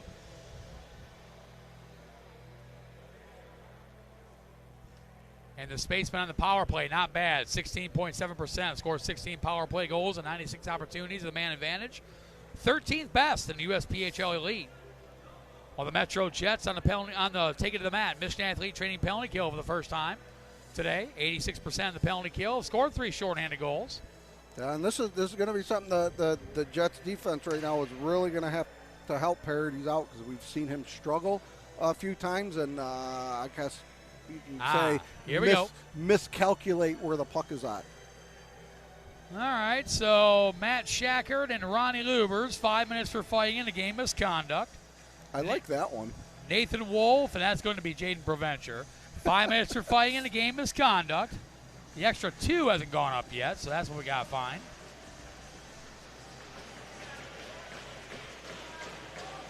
Fighting. That's whatever that is the extra 2. That's got to be a rough or Yes. something. It's got to be a roughing. 1 minute remaining in the second period. So if Fort Wayne does not score, they're going to carry this over into the third period with approximately about a minute of a power play opportunity. So the extra 2 goes to Jaden Provencher, a 2-minute minor for roughing. Okay. Here are the penalties. First to the Fort Well, Wayne we'll see what we can have. Spacemen. There's 35 Matt seconds Shackert. left in this period right now, right across the paint For the Fort Wayne Spacemen, number 88, as Nathan Templeton Wolf. passes it across. 5-minute major for fighting in a game misconduct. For the Metro Right Jets, across the paint again. The the Jets able to 62 clear it out 5-minute major for as fighting in a Herber's going to game go chase misconduct. after it. For the Metro Jets, 26 to Jaden Provencher. 2 minutes for roughing, 5 minutes for fighting in a game misconduct. All penalties called. Herber's going to 18 pass it minutes, over. 3 seconds of Across the second line, period. looking for a place to pass. Not able to do so, and nice block there by Laprice. Shots on goal in the second period. As that's going to do it here for the second period. Right now, Fort Wayne up 2-0. They're going to carry over a 55-second power play into the third period. Metro Jets 1. So there you go. The extra 2-minute minor, the reason why the Spacemen are on the power play, an extra 2-minute minor for roughing on Jaden Provencher. So coming up next, DTS Drivetrain Specialist, second period interview, as the lovely and formidable Mount Cummins Figure Skating Club entrepreneur Sarah Vassar is standing by, one of the hottest players on this Metro Jets Elite team, Buffalo, Narrow, Saskatchewan's own Grayson Laprise, standing by with Sarah Vassar. Thanks, Matt. So, Grayson, you have an assist so far. Can you walk us through how that play developed? Puck bounced out from our D-men. They got a nice little chip off the boards to us, and their defense broke down, pinched a little too hard, and it became a little 2-on-2, and I was able to squeak it past the guy that came to me, and Grady buried it. It was a nice one. So, heading into the third period, what do you think the message has to be to the team? Bear down. We got to keep going hard here. Stay structured in our zone, and stay out of the crap like that. We can't be getting into scrums for nothing. All right, well, good luck with the rest of the game. Thank you. Back up to you guys on the flight deck. Sarah, we did it again, didn't we? Yeah, I know. That's why you had to go get a drink. I know, the poor guy. I looked at Matt when you were doing that interview, and I just mouthed to him. I'm like, Yeah, you did it again. Yes, I did. Oh, well. The score at the end of 2 period to play. The Fort Wayne Spacemen 2, Metro Jets 1. We'll take a short break. Come right back for a second period recap. Start of the third period. You're watching Metro Jets hockey live exclusively on Black Bear TV.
And welcome back to Mount Clemens Ice Arena. We're located approximately 30 minutes northeast of Motown, Detroit, in Mount Clemens, Michigan. Game 1 of our Thursday doubleheader, first matchups of the 2026 calendar year here at MCIA. This matchup in USPHL Elite, a score at the end of 2 periods of play. The Fort Wayne Spacemen 2, the Metro Jets 1. My name is Matt Preer, the voice of the Metro Jets Hockey Club up high in the flight deck, soon to be rejoined by Black Bear TV broadcast producer and color analyst Matt Naiman. Tyler Naiman, as always, had the controls of the camera, providing all your visual needs. While Mount Clemens Figure Skating Club on-ice reporter Sarah Vassar continues the search for new victims for a new year. As we go into the DTS, Drivetrain Specialist, second period recap. For over 40 years, DTS has been the place to go for hardcore drivetrain solutions. Founded and run by performance enthusiasts like our good buddy Claude Plant Jr., DTS is the kind of place they're looking for but can never find. Located in Warren, Michigan, DTS is the place for all the high-performance parts and all the hard-worn knowledge required to make them work in hardcore applications. Go to drivetrainspecialist.com or call 1-800-521-0628 for more information. Shots on goal in the second period. Fort Wayne with 7, 2-period total of 16. The Metro Jets with 11, 2-period total of 20. 1 goal in that period, and it came early. Rylan Wempe, taking advantage of a turnover, bagged his 12th goal of the season unassisted at the 1:42 mark to give the Spacemen a 2-1 lead as we head into the third period. Still with 55 seconds left in the power play. Towards the end of the second period, a little bit of, well, it was a major brouhaha. Yeah, that was a pretty couple fights. It's the biggest one of the season. Not that, they're ever good, but it's, So for those that missed it, here are all the penalties. For the Fort Wayne Spacemen, the 11 of Matt Shacker, the 5-minute major for fighting in the game misconduct. For the Spaceman, number 88, Nathan Wolf, 5-minute major for fighting in the game misconduct. For the Metro Jets, the 62 of Ronnie Lubers, 5-minute major for fighting in the game misconduct. And for the Metro Jets, the 26 of Jaden Provencher, 2 minutes for roughing, 5 minutes for fighting, and a game misconduct. That's the reason why the Spacemen are on the power play. And for the first time this game, the Metro Jets on to take it to the mat. Michigan athlete training penalty kill. Did you get all that? Yeah, I saw it all too. Yeah, we sure did. I know. I was talking to somebody at the hotel down there in the Tampa Showcase. I made the mention. No, we haven't had a good scrum at Mount Clemens Ice Arena all year. Oh, we just ended that one. Well, we made up for it big time. And and it's unfortunate because that could be an impact in tomorrow's game. Yeah, for sure. Well, it plays an impact in this game because the Jets lose a quality forward in Ronnie Lubers. They lose a defenseman in Jaden Provencher. But perhaps for the Spacemen a little bit more, Matt Shacker, a great forward, Nathan Wolf, one of their top defensemen, are now all out of this game. So a tight game right now. It just got a bit more interesting. For sure. 2-1 the score. Fort Wayne Spacemen on top of the Metro Jets. Also a programming note for our friends at Black Bear TV World Headquarters. Immediately following the SCSpayroll.com player of the game interview, we will jump right in to the Troy Oral Surgery pregame show for our second game of our Thursday doubleheader. In USPHL Premier play, a rare non-divisional matchup between, and it's a heavyweight bout too, Matt Naiman, Metro Jets, Fort Wayne Spacemen. Yeah, just like right now. I think that's going to be a good one. The Spacemen, number 1 in the USPHL Premier Midwest Division, while the Metro Jets have climbed to number 2 in the USPHL Premier Great Lakes Division. Of course, these two teams will be right back in action tomorrow, Friday, January 9th, right here at MCIA. Troy Oral Surgery pregame show at 11:45 a.m. Face-off at 12:15 tomorrow. Then afterwards, it'll be the Metro Jets Development Program, MJDP, who will face off against Fort Wayne Spacemen Premier. Third period about to get underway. Still 55 seconds left in the first. Taken to the mat, Michigan athlete training penalty kill for the Jets, who are the home team. And as we mentioned, beginning with the USPHL Tampa Showcase, the USPHL mandated jersey swap The home team now wearing the whites. So in this case, the Metro Jets wearing the home whites. The blue shoulders and red trim. They're skating right to left.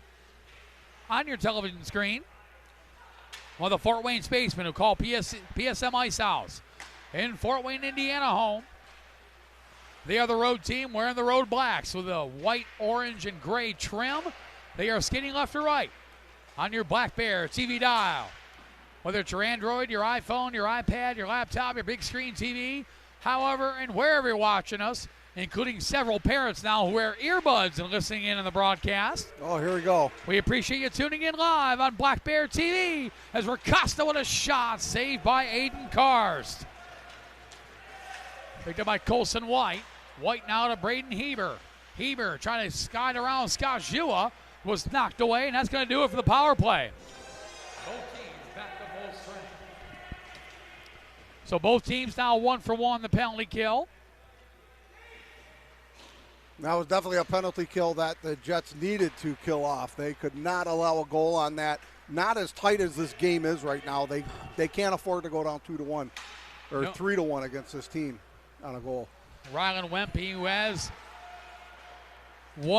the go-ahead goal for the spaceman.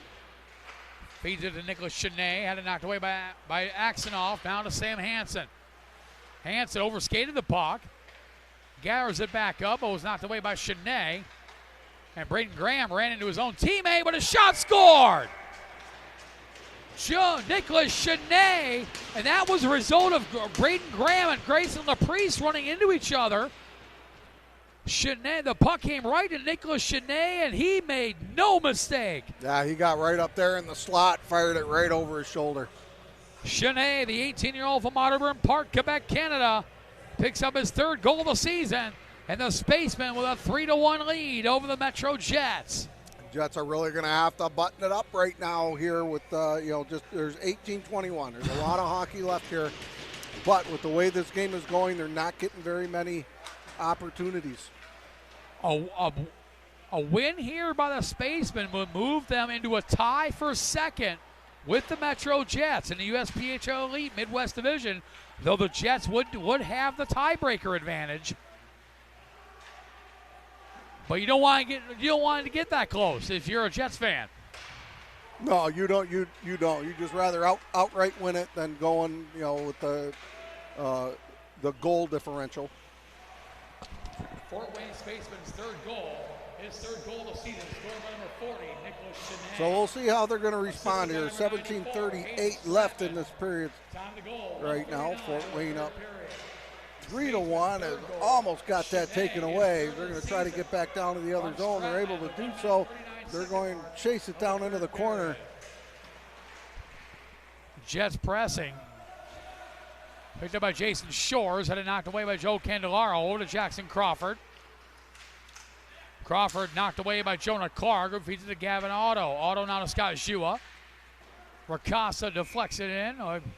It was deemed he did not touch it, and icing is the call.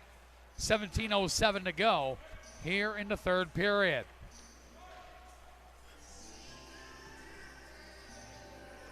Face off deep in the Jet zone. To the left, the goaltender Arno Parody, his glove side. Won by the spaceman. Heber sent it towards the net, knocked away by Gavin Otto. Goes behind the net, Tyson Feinfrock.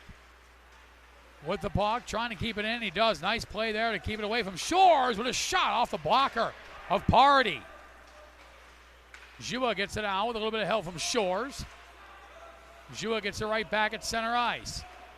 Scott Jua backhands it in to the spaceman zone, picked up by Braden Heber. Heber, just 16 years old, out of Fort Wayne, feeds it up to Feinfrock. He'll go up to Dylan Davis. Dylan Davis, 2-on-1. Davis, nice play by Otto to knock Davis to the outside and negate the opportunity, and the whistle blows. Net has come off the moorings.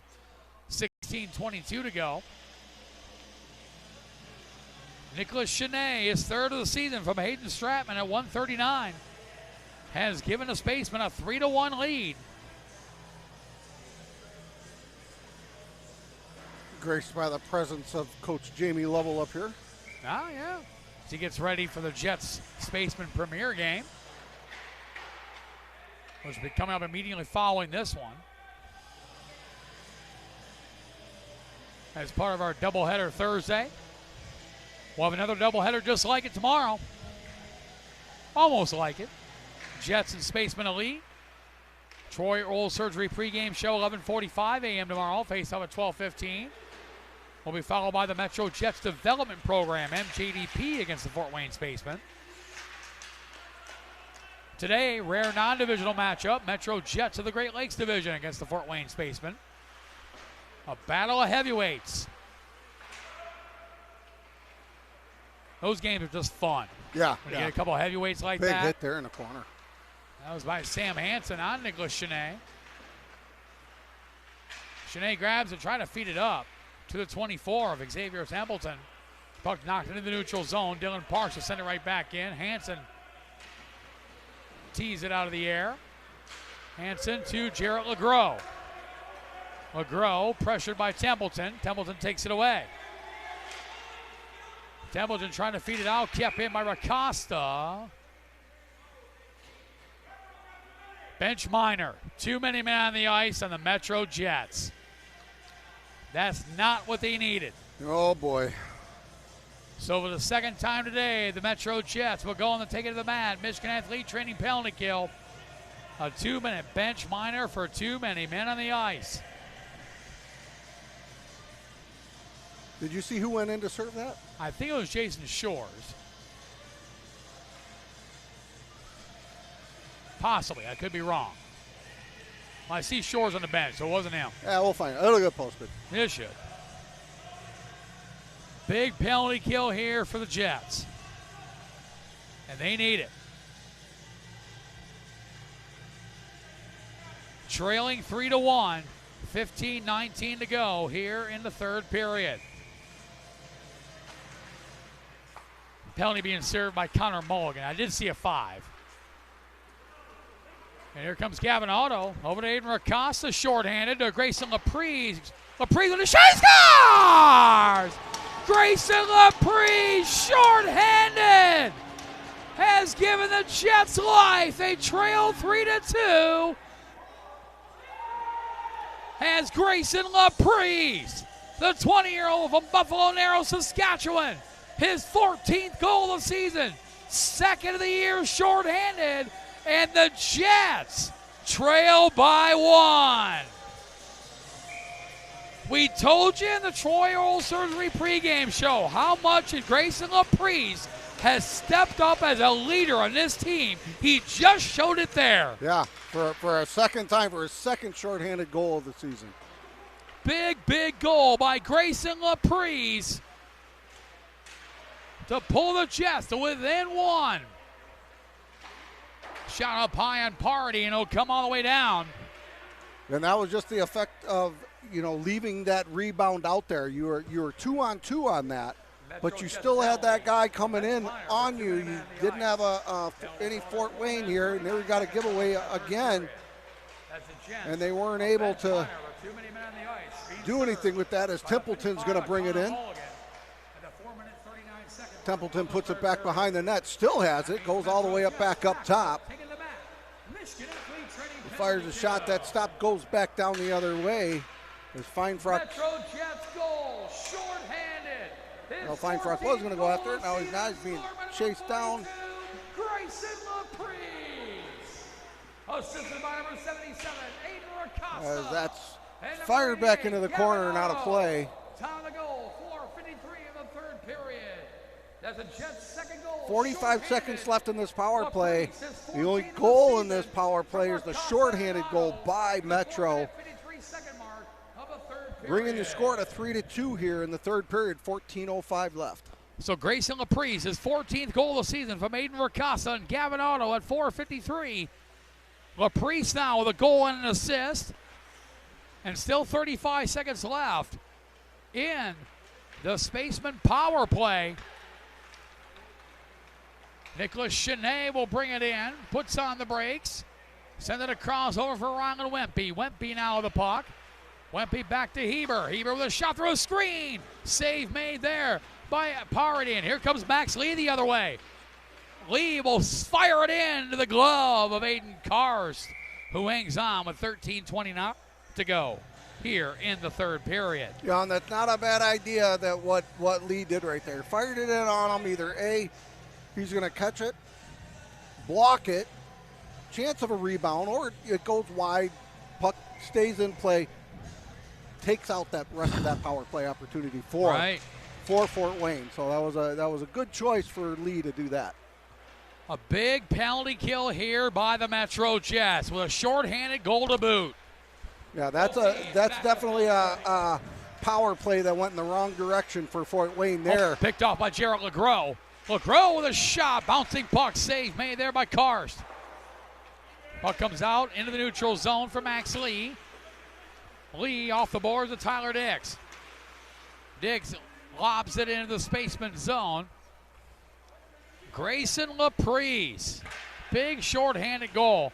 That's the fourth shorthanded goal of the season by the Metro Jets. Two of them been scored by Laprise. Gavin Otto couldn't keep it in. Deflects it back in on the delayed offside. Allows the spaceman to regroup. Xavier Templeton now to Dylan Parks. Deflected in by Stratman. Max Lee goes after it. Had it knocked away by Colson White. White now behind the net, pressured by Lee. Gets away, turns around, fires, knocked away by Gavin Otto. Now Otto will bring out 4-on-2 if they hurry. Gavin Otto had it stripped away there by Joseph Way. Kept in by Mulligan. Mulligan with a shot goes wide. Tyler Dix over to Racosta who misfired. LeGros, the shot goes wide. Oh, Racosta had a wide open net. My goodness. Picked up by Scott Jua. Both teams making changes. Back to Laprise. Almost seems like that shorthanded goal lit a little fuse here. Yeah, it for did. The Jets. They've really gotten it going here. So we'll see. We'll see if they can keep it up. See if they can get that goal. Nice hustle by Laprise. Mulligan over to Grady Smith. Knocked away by Candelaro. Smith lost his stick. Kicks it up. Good hustle. To Jua with a shot goes wide. Mulligan pinching in with fine frock and knocked away in the Jet zone. Jua will go after it. Pressure by Jackson Crawford. 11:20 to go. Over to wide open Grayson Laprise. Laprise to Graham. Braden Graham with a shot. Save. Rebound. Comes out. And Smith was tied up. Couldn't pull the trigger. Comes back to Candelaro. Kicked away by Mulligan. Grady Smith dumps it right back in. Candelaro will go after it. Pressured by Smith. Cam Maxwell off the bench. Kicks it back to Dmitry Aksanov, who sends it in. Candelaro will grab it. Pressured by Cam Maxwell. But gets it over to Braden Heber. Heber pressured there by Eli Schwarzer. Chambers digs it out. Comes back to Maxwell. Maxwell to Aksanov with a shot. Looking for the deflection by Chambers. Maxwell with a little bit of room with a shot. Was blocked in front. Never got the Karst. Chambers' shot goes wide. 10:25 to go here in the third period. And the puck drifts back into the Jet zone. Aksanov over to Sam Hansen. Hansen looking for Schwarzer. Found Cameron Reese. That was close. Yeah, and they were trying to get those changes in too. And Karst covers. 10:10 to go. At that point, it wouldn't have mattered if they made the change and they hit the player with the puck. That still would have been too many men. They got really, really lucky on that one. Yes, they did. Shot 7-5 in favor of the Jets. 27-21 overall. Nicholas Chenet made it 3-1, unassisted, his third of the season at 139. But then shorthanded, Grayson Laprise, his 14th of the season from Aiden Ricasa, and Gavin Otto has pulled the Jets within one. They trail 3-2. Jarrett LeGros over to Max Lee. Lee cross ice to Gavin Otto with a shot deflected by Tyler Dix over the net. Picked up there by Jarrett LeGros. LeGros to Otto. Gavin Otto spins, sets up, fires. Doesn't get all the way through. Hit the skate of the 20 of Joseph Way. And picked up by Nicholas Chenet. Chenet pressured by Ricasta. Knocked away by Jarrett LeGros. Now Tyler Dix gets it back. Tyler Dix. Nice. Trying to convert on the turnover over to Jarrett LeGros. Pressured by Xavier Templeton. Templeton takes it away. Over to Rylan Wempe. Wempe pass deflected by Stratman. That could be icing, and it is. 9:18 to go here in the third period. Boy, this just got exciting. Yes, it did. Jets really putting on the pressure against Fort Wayne right now. Done with my body armor. You know what it's time for. Yeah. I'll tell you what, I grabbed your Sprite Chill Cherry Lime. Yep. Good stuff, isn't it? That's a first for me, and I'll tell you what, Good that stuff, is a good isn't it? one. That's a good one. I'll bring you. You always surprise me with whatever's in your cooler. Yesterday I went to Meyer grocery shopping. I know that. And yes, you do. I saw your daughter there. And the 12 packs were buy two, get one free. And the little mini ones were buy two, get one free. Oh. So I got a couple of new ones. One of them was a Sprite and the Pepsi version of Sprite. You ever had this yet? Starry. Yes. Yeah, they have that at Taco Bell. I haven't had it yet. Yeah, that's pretty good. But it was a buy two, get one free of the little ones. So I got my Pepsi Zero, and the free one was a Starry. So if I don't like it, it was free. You can, if you don't like it, you can give it to Paige. She loves She loves that. She loves her Starry. There we go. And thank you, Kaylee Schrock, for the there you go lineup. I'll tell you what, it's really nice to have a coach and staff of a team, because we do what we do, right? We like to have stuff ahead of time. We don't like not knowing what's going on. And it's really nice to have a staff and a team that has it together. And here we go. Chambers on a break. Saved by Cars, and he'll hang on. Wow. See, look how good Kaylee is. See that? Look how good he is to us. See, now you can bring him up for the pregame. I told him tomorrow. I said that's right. That's tomorrow. Cam Wyrick, they got a little. Their bus got here a late today. A little accident. Hope everyone's okay there on I-94, just around the Ann Arbor area. A little accident occurred. So hope everyone's okay in that regard. But yeah, the bus got here a little bit late. Only about 15 minutes for the elite team was supposed to hit the ice. Yeah, they got here. They got dressed. So that's a testament to the Spaceman elite team. Getting here. 15 minutes later, they're on the ice. Oh, Davis couldn't convert. Wasn't able to hold it in. Herbert grabs it. He's going to go up with it. And Herbert's taking it all the way through. And it was taken away. Yeah, Braden Heber trying to give the Spaceman a 2-goal lead back. Keeps it in. Knocked away by Axonov. Now Racosta. 2-on-1 if they hurry. Racosta to Tyler Dix. Too far. Tyler Dix. He had a breakaway. Racosta had it knocked away by Cameron Wells. 7 minutes remaining here in the third period. Dylan Davis brings it in. Dix is down. Yeah, and Tyler Dix down on the ice. Over here to our left. He went in a little funny. That's looks like it's something with his right leg, possibly a knee. Now, looking ahead to the next game, you talk about a goaltender matchup. Sumner Wood of the Spacemen against Philippe Hall of the Jets. That's going to be a good matchup. Oh, there. Yeah. And Dix is down. So a little pause in the action, 6:58 to go. Didn't quite see Matt Howie. It wasn't a hit. It's just the way he came to the wall funny. He got bumped, but it's the way he just went down, turned, stopped, and he twisted that leg up. Now whether it's the hip or the knee, I don't know. And that would be a big loss for the Jets. The all-time leading scorer and career games played in Metro Jets Elite history.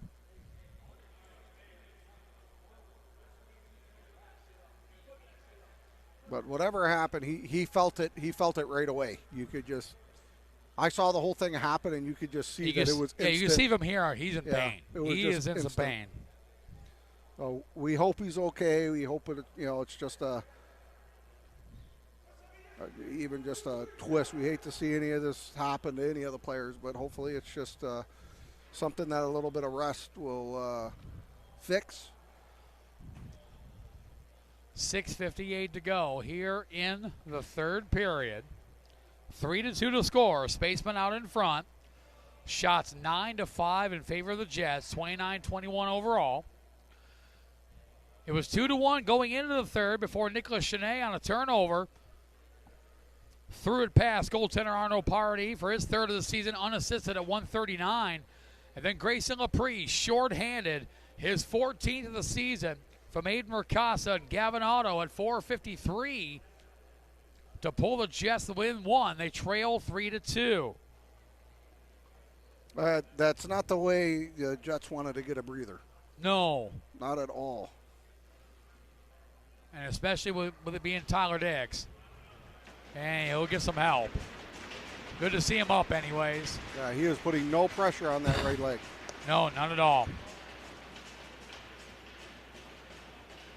Tyler Dix, the all-time goal-scoring leader and all-time leader in games played in Metro Jets elite history. Today is career game 128 for Tyler Dix.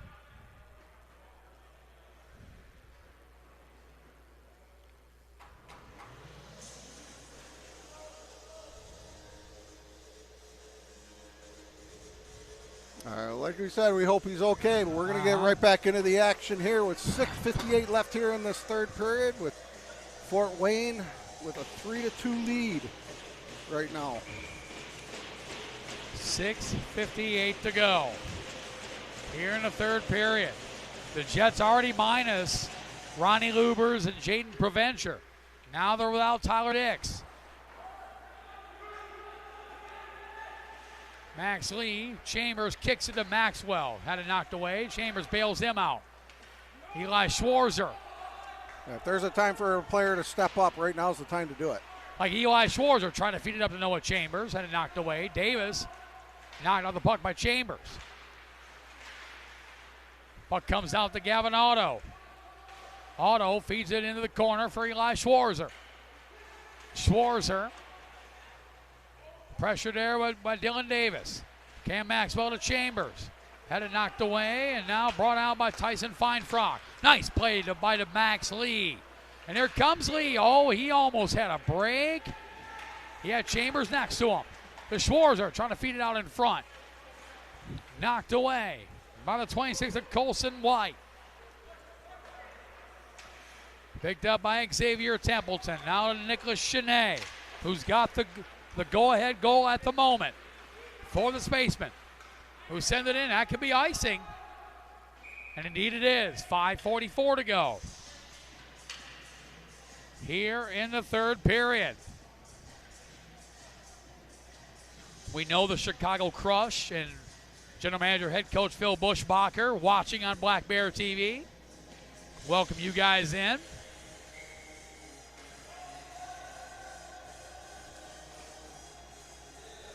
Braden Graham takes an important draw against Nicholas Chenet. Graham with a clean draw win. Grady Smith stick handles his way through. Couldn't. Had it knocked away. Nice play by Tyson Feinfrock. Feinfrock's been involved all day today. Now Chenet grabs it. Yeah, he's another one of those players that's just involved all the time and in everything. He's involved in everything, getting in the way. Coming to the elite side from the Spaceman Premier program. Played 21 games for the Premier squad so far this year. 4 goals, 4 assists, 8 points. Grady Smith knocks away around front. Laprise with a shot off the top of the pad of Aiden Karst. Oh, Laprise almost tied this game. Puck sent across. Jua for Grady Smith. Smith will bring it in. Laprise lurking. Had it knocked away, and the puck sent all the way down. Another icing, perhaps. Not far enough. Jua's got to go after it. Pressure by Leonidas Cintron. Gets a little bit of help from Aiden Ricasta. Ricasta had it taken away by Stratman. Shot was blocked by Mulligan. 4:30 to go here in the third period. Jets trying to tie this game.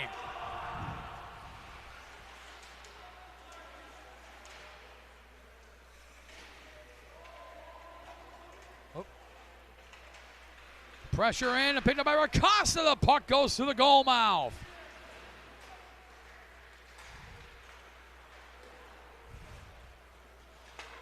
Zaxonoff takes that. I know you're busy with your Sarah.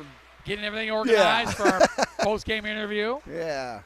So we'll see. There's still 3:50 left. May have to change it. You never know. LeGros comes in. Stick handles his way through. Knocked away by Cintron.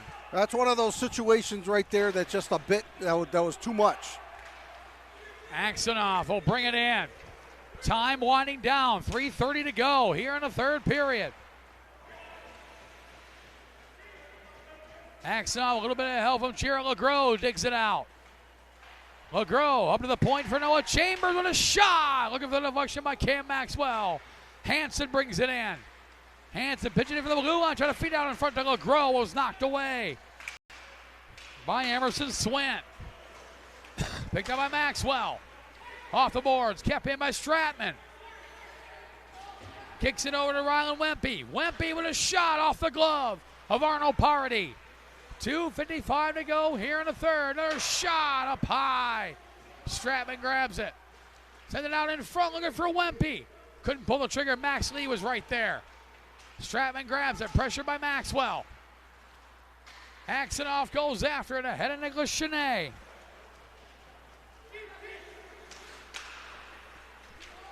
And Axonoff will grab it one more time. 2:30 to go.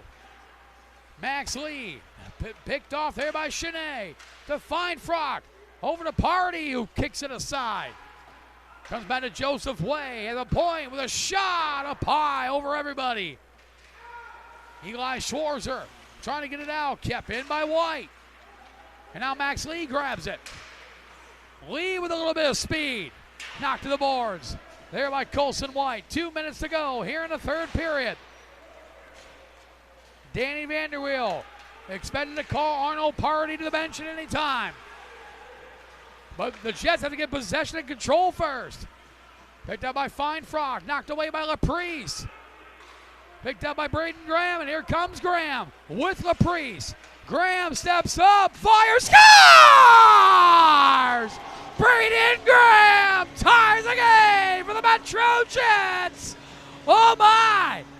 And we got a 3-3 tie. Braden Graham, the 18-year-old from Lake Orion, Michigan, his 13th goal of the season. And the Jets have tied it at 3. I'm gonna help you out here, Matt. Stand still. What's here, up? I'm gonna help you out Oh, because I'm sure gosh. that's hurting. A pretty goal by Braden Graham. And a timeout being called by Cam Wyrick, head coach of the Fort Wayne Spacemen. 3-3. I mean, with one shorthanded goal this period, and then this goal here. And who set that up? Wow, Grayson yeah. LaPrice. My goodness. He's got some numbers on him today. A goal and 2 assists by the 20-year-old from Buffalo Narrows, Saskatchewan, Canada. Just set Braden Graham up perfectly, and Graham buried it to tie this game at 3.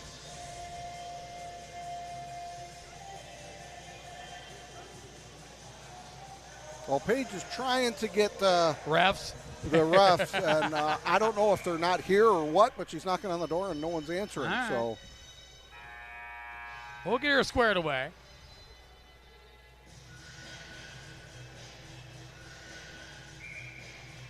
It was Braden Graham, his 13th of the season, from Grayson LaPrice at 18:20 of the third period to tie this game at 3.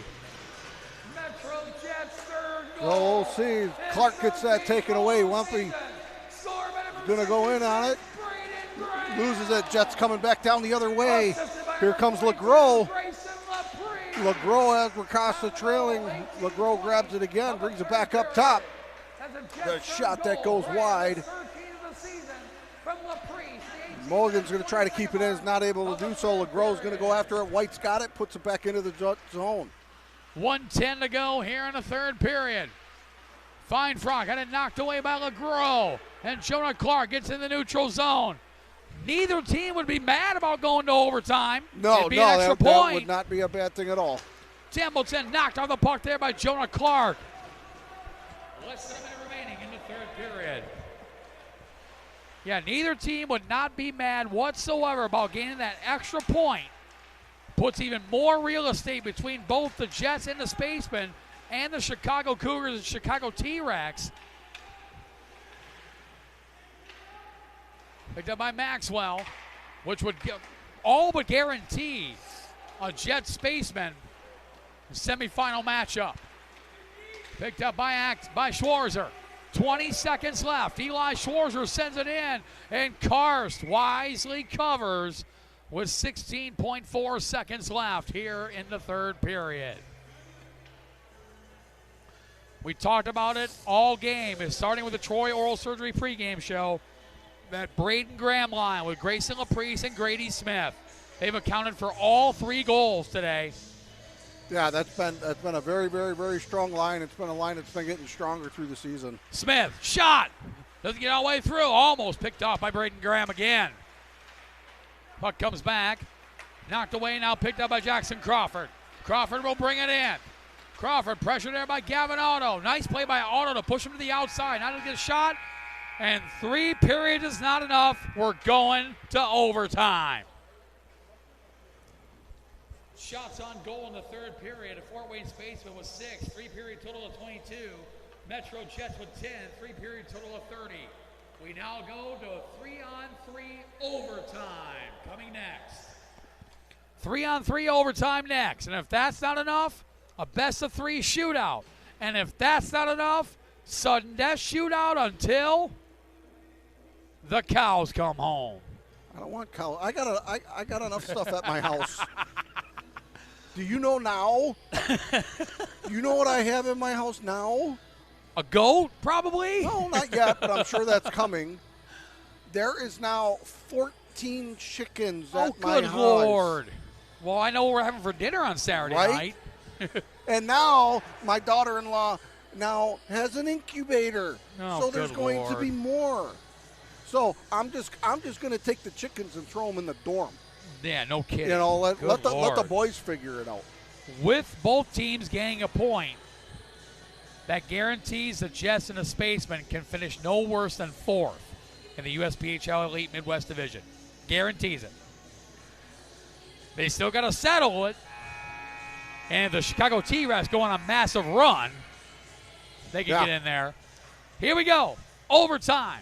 Metro Jets, of course, the home team, wearing the home whites, blue shoulders and red trim. They're skating left to right on your television screen. For the Fort Wayne Spacemen out of Fort Wayne, Indiana, the road team wearing the blacks with the white, gray, and orange trim. They're skating right to left on your Black Bear TV dial. The Jets come out with Grayson Laprice, of course. Braden Graham and Dmitry Aksanov. The Spacemen counter with Tyson Feinfrock, Dylan Davis, and Colson White. Frog with a shot. Save made. And Davis could convert on the rebound. Laprice gets it out of the neutral zone. Picked up by Colson White. 3-on-3 hockey really opens up the ice for the speedsters of both teams. Oh, it's just the speedsters and the players with skill. White shot, saved by Party. Rebound comes out to White, could get a handle on it. Come back, turns around, feeds it back to Feinfrock. Feinfrock let it go, and now 2-on-1. Grayson Laprice with the puck from Braden Graham. Laprice skates through everybody, couldn't get the shot off. Oh, he thought he had someone to his left. And Braden went in for a change. Was looking for the pass and converted over to Braden Graham. Feinfrock shots, save made by Party. Big stop by Arnold Party. Everything's big now in overtime. Jared LeGros now with the puck. Overtime hero against the Typhoon Hockey Club in the Tampa Showcase. And shot saved by Aiden Karst with 3:42 to go here in overtime. Yeah, both teams aren't mad about going to overtime. Guarantees them a point. Yeah, now we got LeGros, Otto, and Smith out there for the Jets. And for the Jets, it also guarantees they will not lose second place no matter what happens in this game with the extra point. Picked up by Rylan Wempe. Wempe behind the net. He's got Nicholas Chenet to his left. That's where he goes with it. Hayden Stratman lurking in the neutral zone. Pressure by Grady Smith. Gavin Otto now grabs the puck away. How good has Gavin Otto been of late? On the ice in high-pressure situations for the Metro Jets Elite. He feeds it to Jared LeGros. LeGros decides to backpedal back in the neutral zone over to Gavin Otto. Otto brings it in, top of the face-off circle. Otto waiting for Grayson Laprise to come back out. Laprise with the puck, with a shot, save, rebound. Oh, Grady Smith couldn't pull the trigger. Smith back to Otto, and the point couldn't keep it in. Brings it back to Otto in his own zone. Otto's got speed. He's been out there a while. Otto now feeds it back with a shot. Angle shot on the side of the net. Laprise with a shot. Saved by Carson. He'll hang on. Oh, his reaction to that, it's almost like he wasn't expecting him to shoot. He almost didn't even react to that until it hit him and went on the ice. Grayson Laprise with a goal and 2 assists. He was trying to even it up and go 2-2. Braden Graham takes the draw. Won by Colson White, but Graham grabs it. Graham to Laprise, couldn't pull the trigger, was flanked there. That's off. By Dylan Davis, and the net was off. We'll try it again. 2:30 to go in overtime. Well, I'll tell you what, especially with Laprise being out there, I mean, it's a good thing, bad thing. They had a little something going there in this zone for this overtime, but that also gives them a little breather. We said it before. Grayson Laprise has emerged as a leader on this Metro Jets Elite team. He is a goal and 2 assists today. Picked up there by the 24 of Xavier Templeton. Pressured by Braden Graham. Up to Dylan Davis. Davis backpedals in his own zone. Graham comes off for Aiden Racosta. Here comes Dylan Davis, the all-time scoring leader in Fort Wayne Spaceman Elite history. Davis to Stratman. Stratman. Nice Good play stick by Mulligan. Just lifted his stick to negate the opportunity. Great defensive play by Mulligan. Back over to Davis with a shot deflected by Racosta. Up high and wide. Comes back to Dylan Davis. Davis trying to feed it out in front. Pressured away by Racosta. Now Laprise. 2-on-1 if he hurries with Connor Mulligan. Laprise feeds it back to Racosta with a shot. Was blocked. And now they got to get back. And now Colson White out for the races. Mulligan couldn't get to him. White brings it in with a shot. Deflected up high off the pad of the stick of Arno Parody. 1:30 to go. I didn't need to take the heart pills this early, Matt. Oh, I left him at home. This is only game 1. I left him at home. Hyber brings it in. Knocked away by Mulligan. Over to Wempe with a shot just wide. Coming down into a minute left. 1:10. Tyson Feinfrock now over to Braden Heber. Heber now to Feinfrock. Pressured by Gerald LeGros. Feinfrock brings it in. Wide open. Wempe with a shot. Deflected off the right shoulder of Arno Parody. Spaceman with the momentum. Wempe sidesteps Mulligan, but knocked away by Racosta. Hayden Racosta. Less than a minute remaining. In overtime. Puck kept in. Nice play. Nice play by Heber. Nice defensive play by Mulligan. And here comes Jared LeGros. He's got Racosta. He's got Grady Smith to his left elbow. But a shot goes wide. Picked up by Wempe. Grady Smith battles there with him along the boards. 25 seconds left to go in overtime. LeGros now digs it out. Back to Grady Smith. Smith waiting. Feeds it back to Axonoff. Braden Graham. Save made by Karsh. Rebound comes out. Net comes off the moorings. Whistle blows with 8.2 seconds left here in overtime. Oh, we got some of the boys up here. They're just smiling at the action right now. They're enjoying it. I'll tell you what, we are too, and I'm sure you guys watching are enjoying this game as well. This has been packed full of action. We've had a little bit of everything. Oh, man. Important draw. This goes to a shootout. I can say we've had everything in this game. Axonoff steps up, saved by Karsh, rebound, backhand shot. Graham was on his back, and overtime's not enough. We're going to the shootout. Well, I can guarantee you right now, Matt, one of the shooters most likely is probably going to be Laprice. Game total of 35. We will now go to a best of 3 shootout. So we'll see what they're going to do, but I'm pretty sure. The teams will switch sides again. Yeah, Laprice is going to be one of them. And the Jets, the Jets as a home team have the option of taking the first shot or deferring. Yeah. Laprice, Graham. I'm not sure who else they could take. I mean, they got the Fort Wayne's going to be pretty easy. Tyson Feinfrock's going to go. Yeah. Probably Rylan Wempe and Nicholas Chenet. That would be a educated guess. Yeah.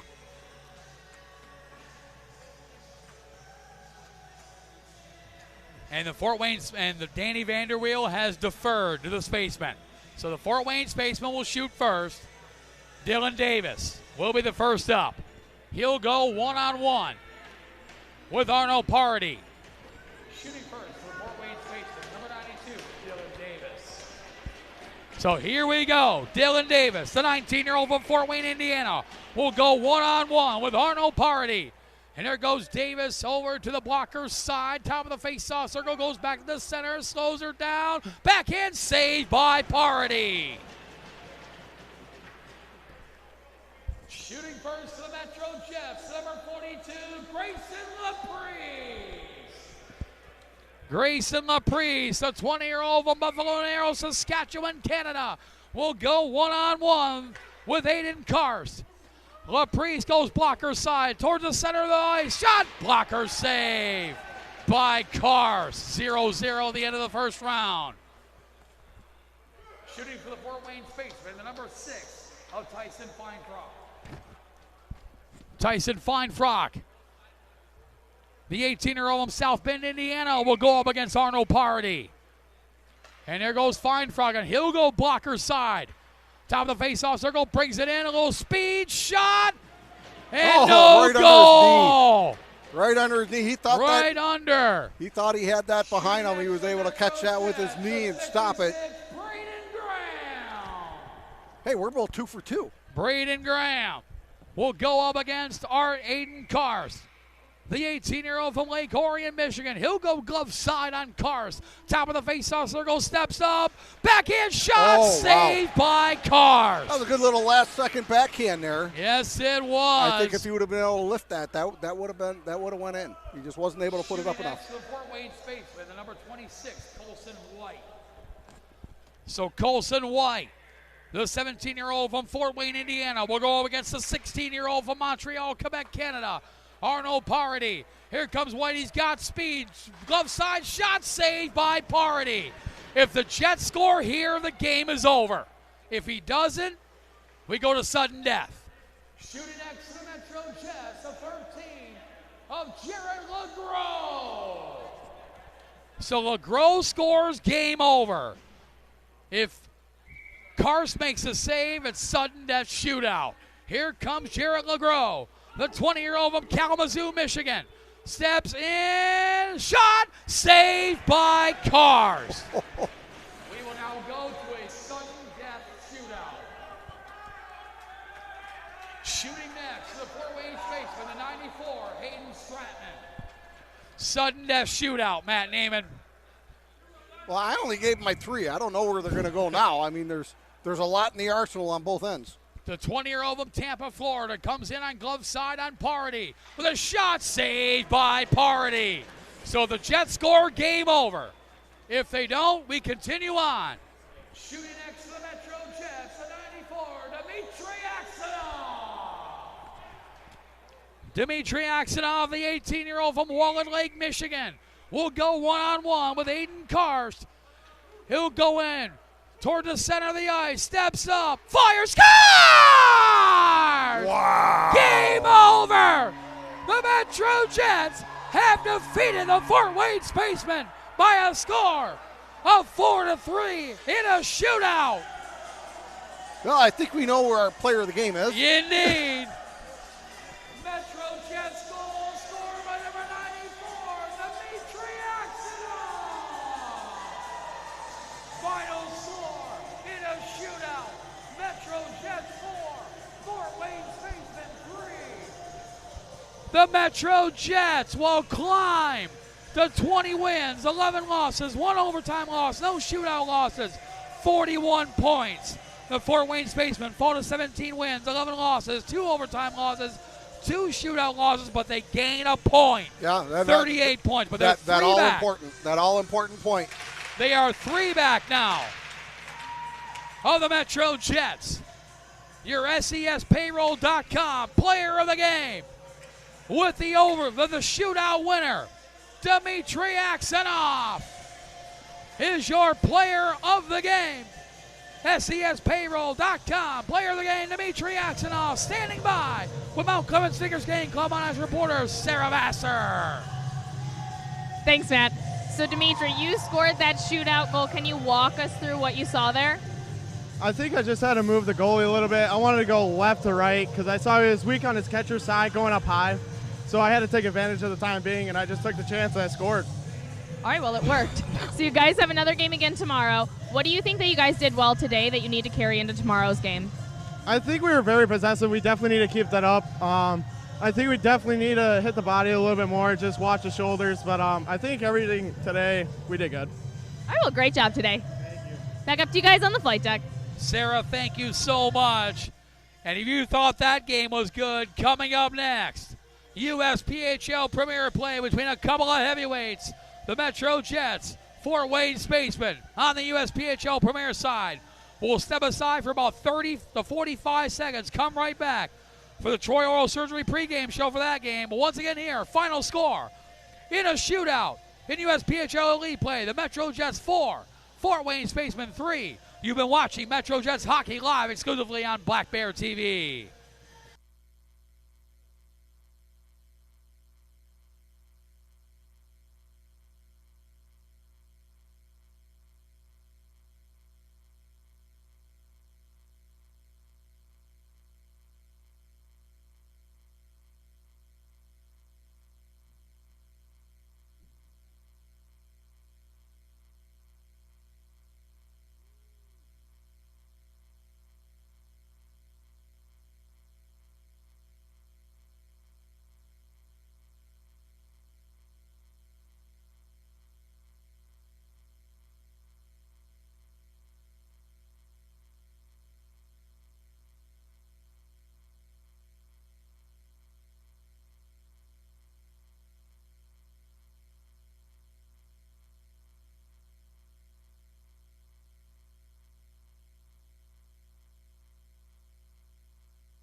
The following is a presentation of Black Bear Sports Group. Watch the entire 2025-2026 United States Premier Hockey League season exclusively on the new home of USPHL Hockey, Black Bear